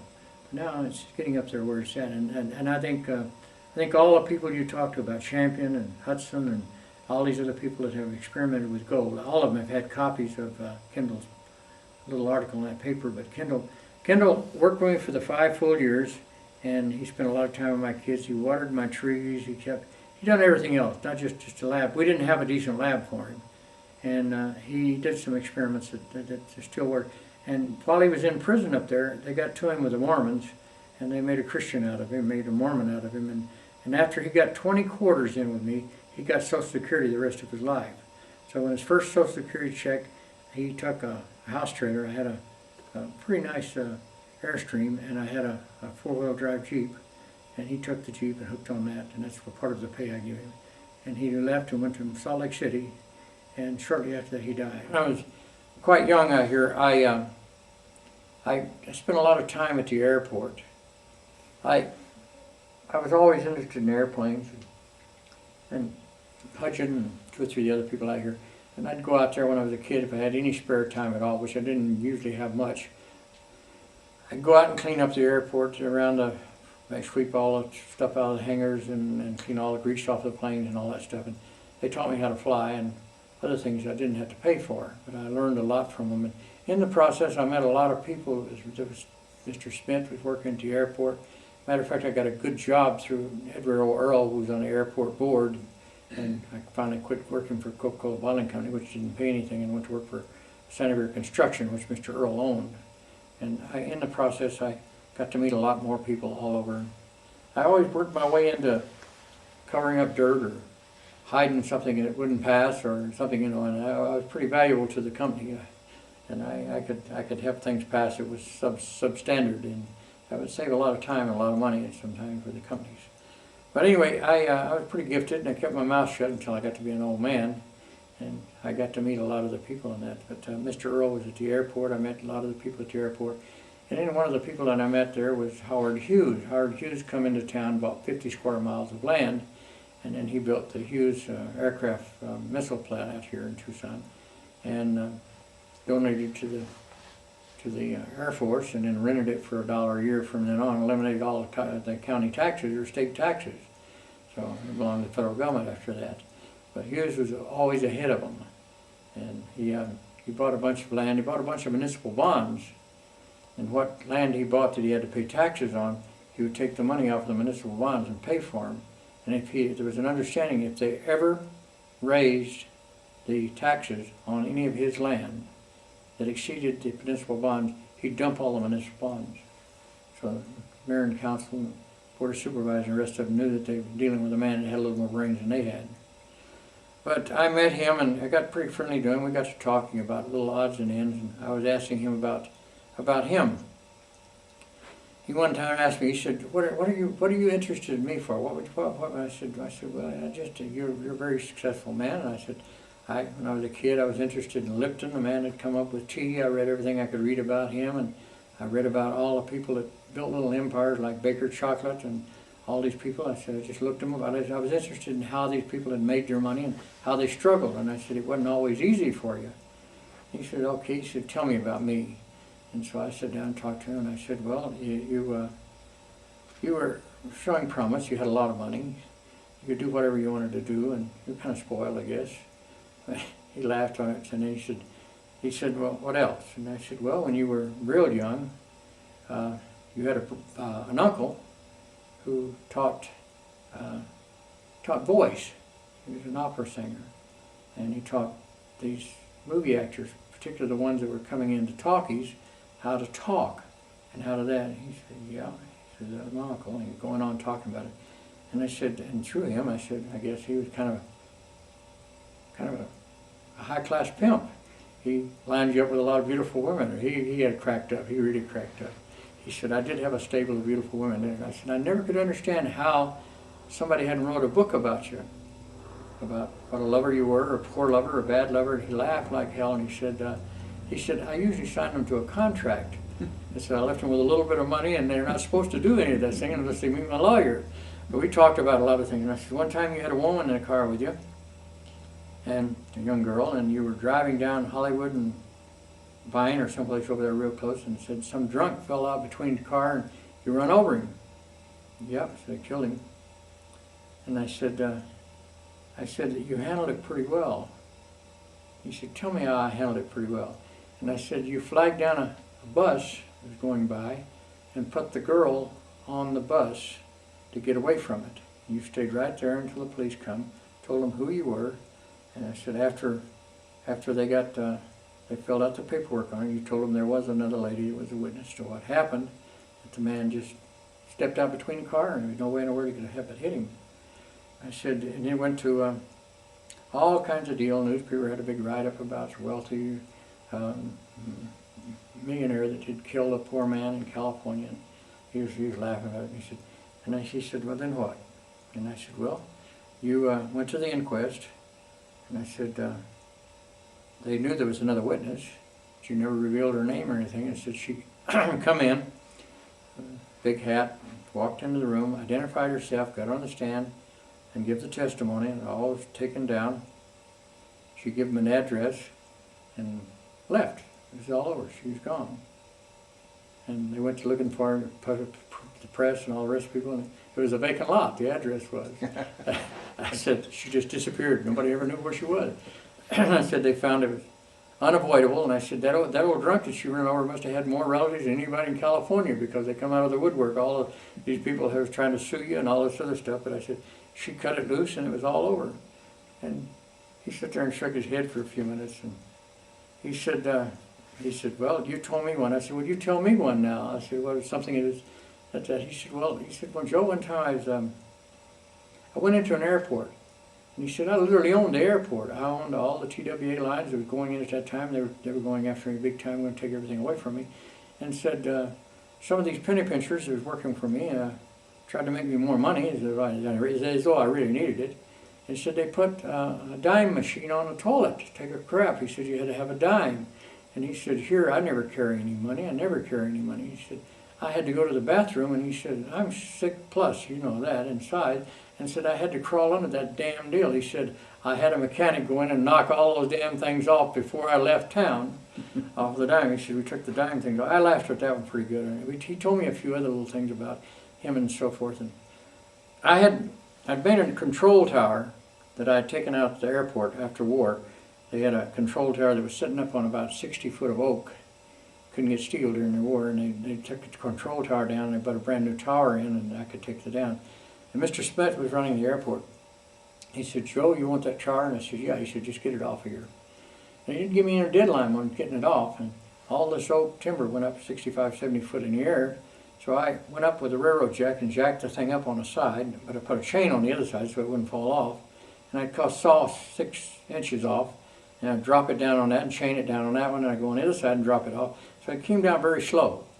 And we'd work full time, 7 days a week on it, but I got a lot of good old firewood out of that. I lasted me 5, 6 years. But it nearly drove Mr. Smith crazy because they cut all the lines to it, so they had to put temporary lights up there. So when I got done, I had probably 2 truckloads of batteries at the bottom that they'd throw it away every day. They'd go up there and put these lights in there and make them flash overnight. Next day, they'd replace them again the next night. But I finally got the tower down, moved it down on Benson Highway, put it in front of the restaurant, and in front of the swimming pool, and I dug a hole out and put it in the steel. It had a lot of steel on the top of it. I set it down in the steel for, good 2 foot or 3 foot in the ground. It was really locked in and had these ground precision glass windows all the way around it. And then I built a room on the back of it, put my mother a little kitchen out there, and put 2 bathrooms back in the back. And we had the Gold Pan restaurant, I called it. Anyway, Howard Hughes would come in town, and he knew that was my mother's place, and he'd come in. He'd have a couple people drive him over. They'd come over, and the guy would usually come in before and say, "Grandma, you look real tired. Aren't you about ready to close up?" She'd say, "Yeah." She knew he would. And they always left her a big tip. And so she'd close the place up, and shortly after that, Hughes would come in. Hughes would come in and sit down, and I knew there was something bad with Tucson water when Hughes wouldn't rank Tucson water. He'd always bring in a half a case of Pollard water from Pollard, Maine, little green bottles. And he'd take the lid off of one of them, and he'd take Kleenex and clean the top off of it. And my mother would fix him these greasy hamburgers, big, huge hamburgers. He would take 4 or 5 of those, and he'd eat a hamburger, and he'd sit there for the longest time and talk. And when he'd come in, I wouldn't have any notice, so I put a bell between that place and which about 200 yards away was for the swimming pool and all the rest of them. I put her up there to feed my kids and my grandkids, all the kids. They had a restaurant to feed them, and that way they got fed decent meals. And Hughes would come in and eat there with them, and he'd have a bunch of people come in, and these people would come in and visit him. And they'd come in 1 or 2 at a time, and they would have papers to sign, and they'd sign the papers and all the stuff. He'd have a lawyer come in. Mr. Ed Morgan, later a judge, would handle a lot of the paper, and Harold Ashton, had a big Ashton construction company, would acquire the land for him. Harold Ashton would come over, and they would set things up. There was 2 people that he really liked real well. And he had a guy that was head of the aircraft union. After World War II, there was so many pilots that pilots would work for nothing. And they were all aircraft pilots would get on the planes and that. So hell, janitors got paid as much as aircraft pilots because there's so many of them. And so he helped form a union. He had a man named Chancey Logan. Logan come in and set up the aircraft, the union. And they tried to get them decent, at least minimum wage. Because these guys would fly for nothing, just to fly. They wanted to fly. And Hughes he got the choice of the ones he wanted. He had TWA, and they classified him as a monopoly. He had seen that the aircraft was going to be jets. Jets would be the future. And he had all the jets that was coming off of the airlines, Boeing and the rest of them, making airplanes. And he had the jets before any other airplane had jets. And because he had the monopoly, they finally took him to congressional hearings and everything else and took it away from him. And he said Anti-Sherman Act and the antitrust laws and all this other stuff. So they took the airline away from him, and they stripped him down to practically nothing. And after that, he formed a group of guys called the Delaney Group. Did you ever hear of them? No. The Delaney Group was the first CIA, and he filed Wild Bill somebody or another. Donovan. He had him help set it up, and he wanted dirt on every congressman, every senator, and everybody that could ever have a regulatory commission over him and that. And so that's the Delaney Group became the first CIA. And then along come the wars, and when the wars come along, they needed the CIA. So he contacted them out, and he would contact. But he had enough dirt on every congressman and every senator that he could just about bury them, any of them. He found out who was queers, who was child molesters, who was everything you could think of. He really put together a real deal. I met 2 people that worked for him later. One was a fellow named Murphy, and the other one was named Kelly. Ironically, here at St. Patrick's Day. But these 2 guys came out of Georgetown University back there, and they picked out the bright ones, and they would pick out the real sharp ones and train them in espionage. And actually, the Delaney Group set both of our whole military. It was his idea, his concept of having something. He never wanted to be embarrassed by a bunch of congressmen or senators. He didn't want to go. He called it the Baxter thing. He never wanted to go through another Baxter deal. He never wanted to have to put up with one of them son of a bitches that could make him sweat a little. Anyway, we talked a lot about. He hired Buckmaster Fuller. Buckmaster Fuller used to retire, come here in the summertime, in the wintertime. We talked about Frank Lloyd Wright, talked about Art Brown, and talked about Buckmaster Fuller. And he wanted Buckmaster Fuller to build a dome over the Spruce Goose, which Buckmaster Fuller did. So when they built that and they put it over the top of a deal in Long Beach, and now it's the Long Beach Community Center, but they've taken the Bruce Goose up to Washington State. But when they first put it together there, Hughes asked me if I wanted to go over and visit the thing before it opened that. But then there was one of the presidents at that time wanted to visit it too. So all the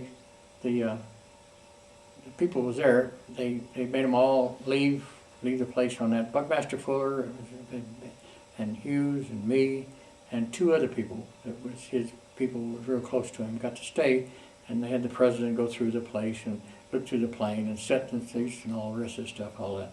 But and then after that it was open to the public, and I was over there, and he come down sick. Buckmaster Fuller come down sick right after that, and just a few weeks later he died. But Buckmaster used to come to Tucson, and he visited a man named Butler, who was an architect at ASU.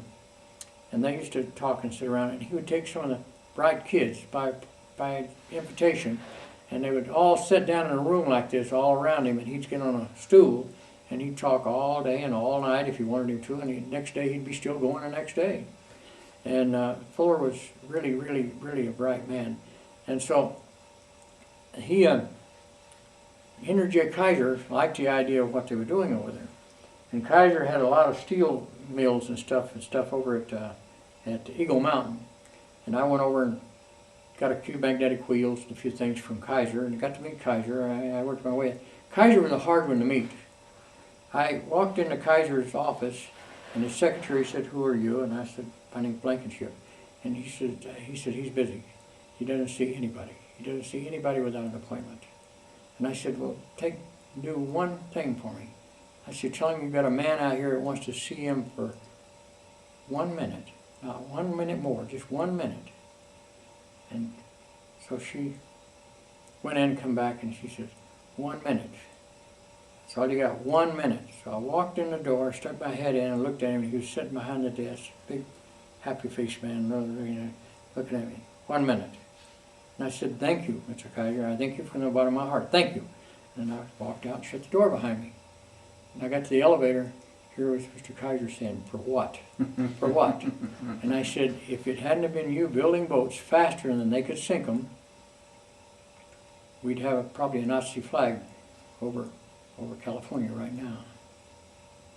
He shook his head for a minute. "Come on back in." I went back in and I stayed there that day, and he invited me back up the next day. I had my wheel. I got a free wheel out of the Eagle Mountain. The next day he said, "What are you doing?" I said, "Well, I got a guy that drove me over," and I said, "He can stay in a hotel or what?" I said, what do you want to go look at?" And he said, "I got Bucky Fuller." He said, "You knew him." He said, "He built me a geodesic dome in Hawaii." And he said, it's going to be an auditorium. And he said, "They're cutting the ribbon tomorrow morning." And he says, "I'm going to go over if you'd like to go." And so I'll take you over and bring you back. He said, "I've got just that much time going over for the ribbon cutting." So I went with him, we got to talk, and he had a pretty well insulated plane. You could talk in the back, you could sit around and talk, and we talked about Hughes and talked about other things and talked about this and that and so forth. I told him what happened to Eagle Mountain up there, and I said, "What are they going to do? They're going to stop iron?" He said, "The pollution control is going to take over the steel mills in Fontana." He says, "I'll never be able to run anything over there." He said, "The Eagle Nuts are going to run that," and he said, "We'll be buying steel from Germany or Japan until they take over this country." And he was really telling you the way it was. He said, we can't build any more steel in this country to make any more of that and so forth. And I talked a lot about his cars. He went into the car business, and they busted him out. I had two of his cars. I got it out here now. I got a Henry J. Kaiser, and I got a Kaiser. I got a Henry J. and a Kaiser. And they're old rusted up cars, but to me they have value. Anyway, he told me about what they'd done in the car business. He thought he'd have an edge. In fact, he could make his own steel, and he thought he could buck the cartel, and he could pull it off and that. But the environmental controls and all the other stuff, and he was the first one to have disc brakes and a whole bunch of other stuff. He took a lot of stuff off of Tucker was Tucker car. He took a lot of the stuff off of him and put it incorporated in his cars. And he was real proud of his cars. He was hoping that he would be like Ford or some of the others for the rest of his life. Didn't work out. They busted him out. They cut the price of the cars down to a point where they were selling them for cheaper than what they had until they ran him out of business. And they spread a lot of bad rumors and everything. But he was glad to talk to me about it. And I was really glad to listen to him. I should write all of that down. I did write most of it down. I got it in notes. It's still fresh on my mind. But we went over we got over there an hour late. He bucked a headwind. And they'd already cut the ribbon and opened up the field, so they had to re-ribbon it again, and then they cut it again. And he went in. It was a well-built building. It solved a lot of the problems with the geodesic domes. They'd come up with some silicons that would withstand the weather, could go for expansion and contraction. And he built those. Fuller built those dew line fields up in Alaska to find when there were airplanes or Russians were coming or this or that. And he developed them up there. And he never made any money working for the government. Fuller got the idea to show people how to build a chicken coop or build a geodesic dome for the kids' playhouse. And so he set of plans up to put these triangles together into the hexagon and then bolt them all together. He went to Popular Mechanic magazine, and he charged $5 for a 3-set plan, just a 3-set mimeograph paper, mimeographed. And he charged $5 for that, and there was 3 cents postage at that time. And there was several million people sent for those plans. And so he became financially independent with those little tiny geodesic domes, showing people how to build them. I got 3 of them out here that I built with those plans, even after all these years. Anyway, I'm a pack rat. I just keep things, no matter how rusty, how bad they get. Anyway, I told Kaiser about that, and he laughed about it and so forth. And Kaiser had a way of picking up a phone and calling somebody, and somebody would call him back later and tell him, that's true, that's true. And Kaiser didn't have no bullshit around him at all. If anybody was trying to tell him something that wasn't really true and somebody didn't know, they were gone. They were history. And you had to be really careful about what you said to Kaiser, because he was checking on what you said, if it was real or not. But Kaiser was a very, very good man, and I took a bunch of pictures of the iron mine over there before they tore down the buildings, and now they made a prison camp out of it. And the only memorial over there is from the Japanese. The Japanese put a little plaque up there that if this man hadn't been alive, we'd have probably won the war. It's right there at Eagle Mountain. That's good, right there. I told him about the time he crashed a plane in California. And he said, yeah. He said, I remember it well. He said, I'll be crippled from it the rest of my life. I said, when you hit the thing, it got away from you. And he said, yeah, the airons didn't work the way they should have. The cables would snare, and he said, and it took me down. He said, I hit the house. And I said, yeah. I said, and the way you did the fellow that drug you out of the plane. He says, tell me about that. I said, well, you asked him, as soon as he drug you out of the plane, how much money he made. And he was a little engineer, and I think it was something like $300 a month. And you told him, you'll have $300 a month the rest of my life. When I die, you no longer get the $300 a month. But as long as I'm alive, you'll get $300 a month. He laughed like hell over that. He laughed. He said, I didn't know many people even knew about that. And he said, where did you find out about this? And I said, I knew a man named Walt Roberts, who's a school teacher now, who took lessons from your uncle. He learned to be an opera singer, and he's got a hell of a voice. He said, when he sings Old Man River, he said, it can make tears come to your eyes. And I said, Walt Roberts was a real good guy, and he met an uncle of yours, and he said, that uncle gave me a lot of trouble. He said, he filed suit against me several times and tried to get some of that. He said, when my dad died, he said, I asked for 2 things. I asked for the patents on the portable drill head. And that's the main thing I wanted, was a patent on the multiple head drill. And he said, and to this day, he said, that's the biggest money maker I've got. Missiles and all the other things that I build, airplanes and all these other things. He said, they're secondary. He went into details about how this country here, and the Americans never really appreciated him in any way at all. The military wouldn't even talk to him. The Navy wouldn't even talk to him.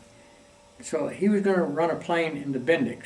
So he got a big Whitney Pratt motor, a big 400 horsepower plane, and he stripped it down and took all the rivets out of it.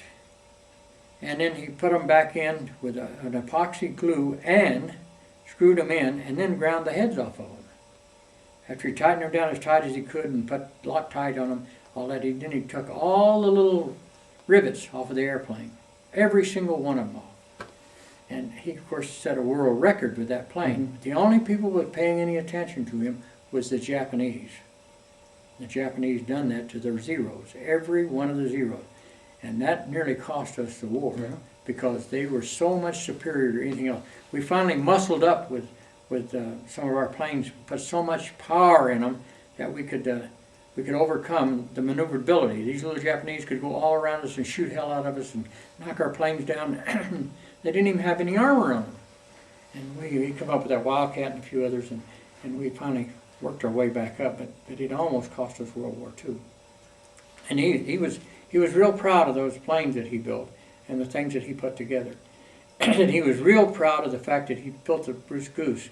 Now, the problem he had with the Spruce Goose was there wasn't any metal. He couldn't get any aluminum. Right. So he made it out of airplane, and he helped develop some of the best glues that we ever had. Without those glues, we couldn't have carried through on the war. That was a big, big plus. That was worth more than the airplane. And also, he did a lot on synchronizing the vibrations. He probably understood vibrations more than any other person in the world. Because when you take 8 motors like that in that size, and if they get out of sync, the plane is going to go down. So he had to do all this. And so with those, he went into the computer business. He had to computerize all this stuff on his plane. The things that he developed on the Spruce Goose give us the age to space. I mean, without that work, we wouldn't have had the synchronization of the vibration. We wouldn't have had none of the computerization that was started. After that, he opened the door for wind tunnels. He opened the door for computerization on all these things. And Howard Hughes was a genius that was never recognized for all the things that he done for us. Without him, we'd never get started. What he cleaned up, he was a real bug about germs. Right. He wanted the guy to come in, open the door, put hydrogen peroxide around the seat where he's going to sit, and he would, most of all, he wanted the flies out of the cafeteria. He wanted to make damn sure there was absolutely no flies in there. So here, this fellow would go through the whole place with a fly swatter and kill all the flies. My mother had the place closed, and she'd put out the hamburger and the stuff. You know they're going to have a hamburger. He wasn't going to drink no water or anything. Then along I'll remember the guy's name in a minute. He used to come in, and he'd come in. One time he said, "Joe," he says, "a lot of times I come down here and there ain't no flies." He says, "and the old man doesn't think I'm doing my job if I don't have some dead flies in a box for him." He said, "Could you go around and kill me a few flies and have them in a little pill box with cotton?" And I said, "Sure, what the hell."